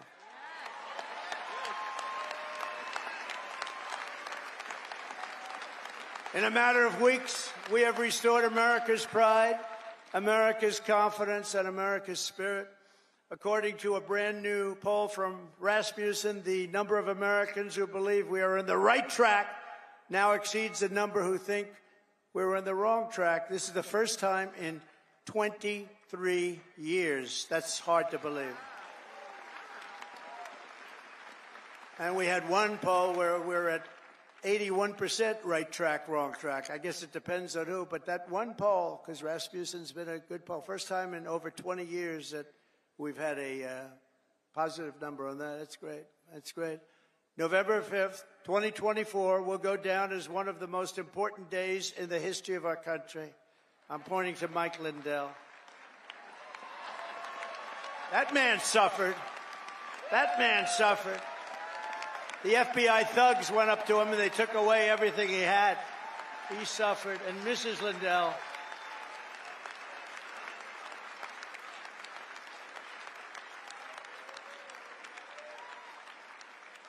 was a great guy. They went after him. It was just terrible. This was a vicious weaponization of your government. But he's all, I'll tell you, he stood up. He's all man. He stood up strong. And nothing was going to faze him. And I want to thank you on behalf of everybody, Mike. You put up with a tremendous amount. And he never changed his mind. He said that election of 2020 was rigged.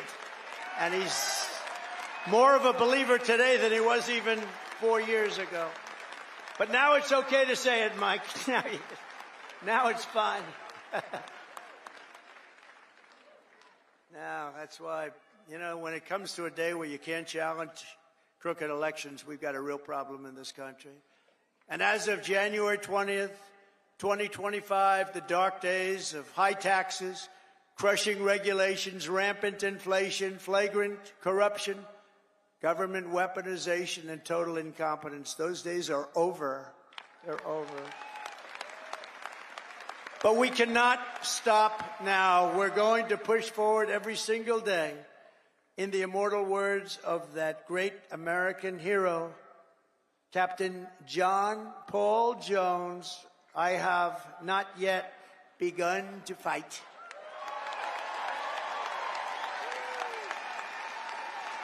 And neither have you.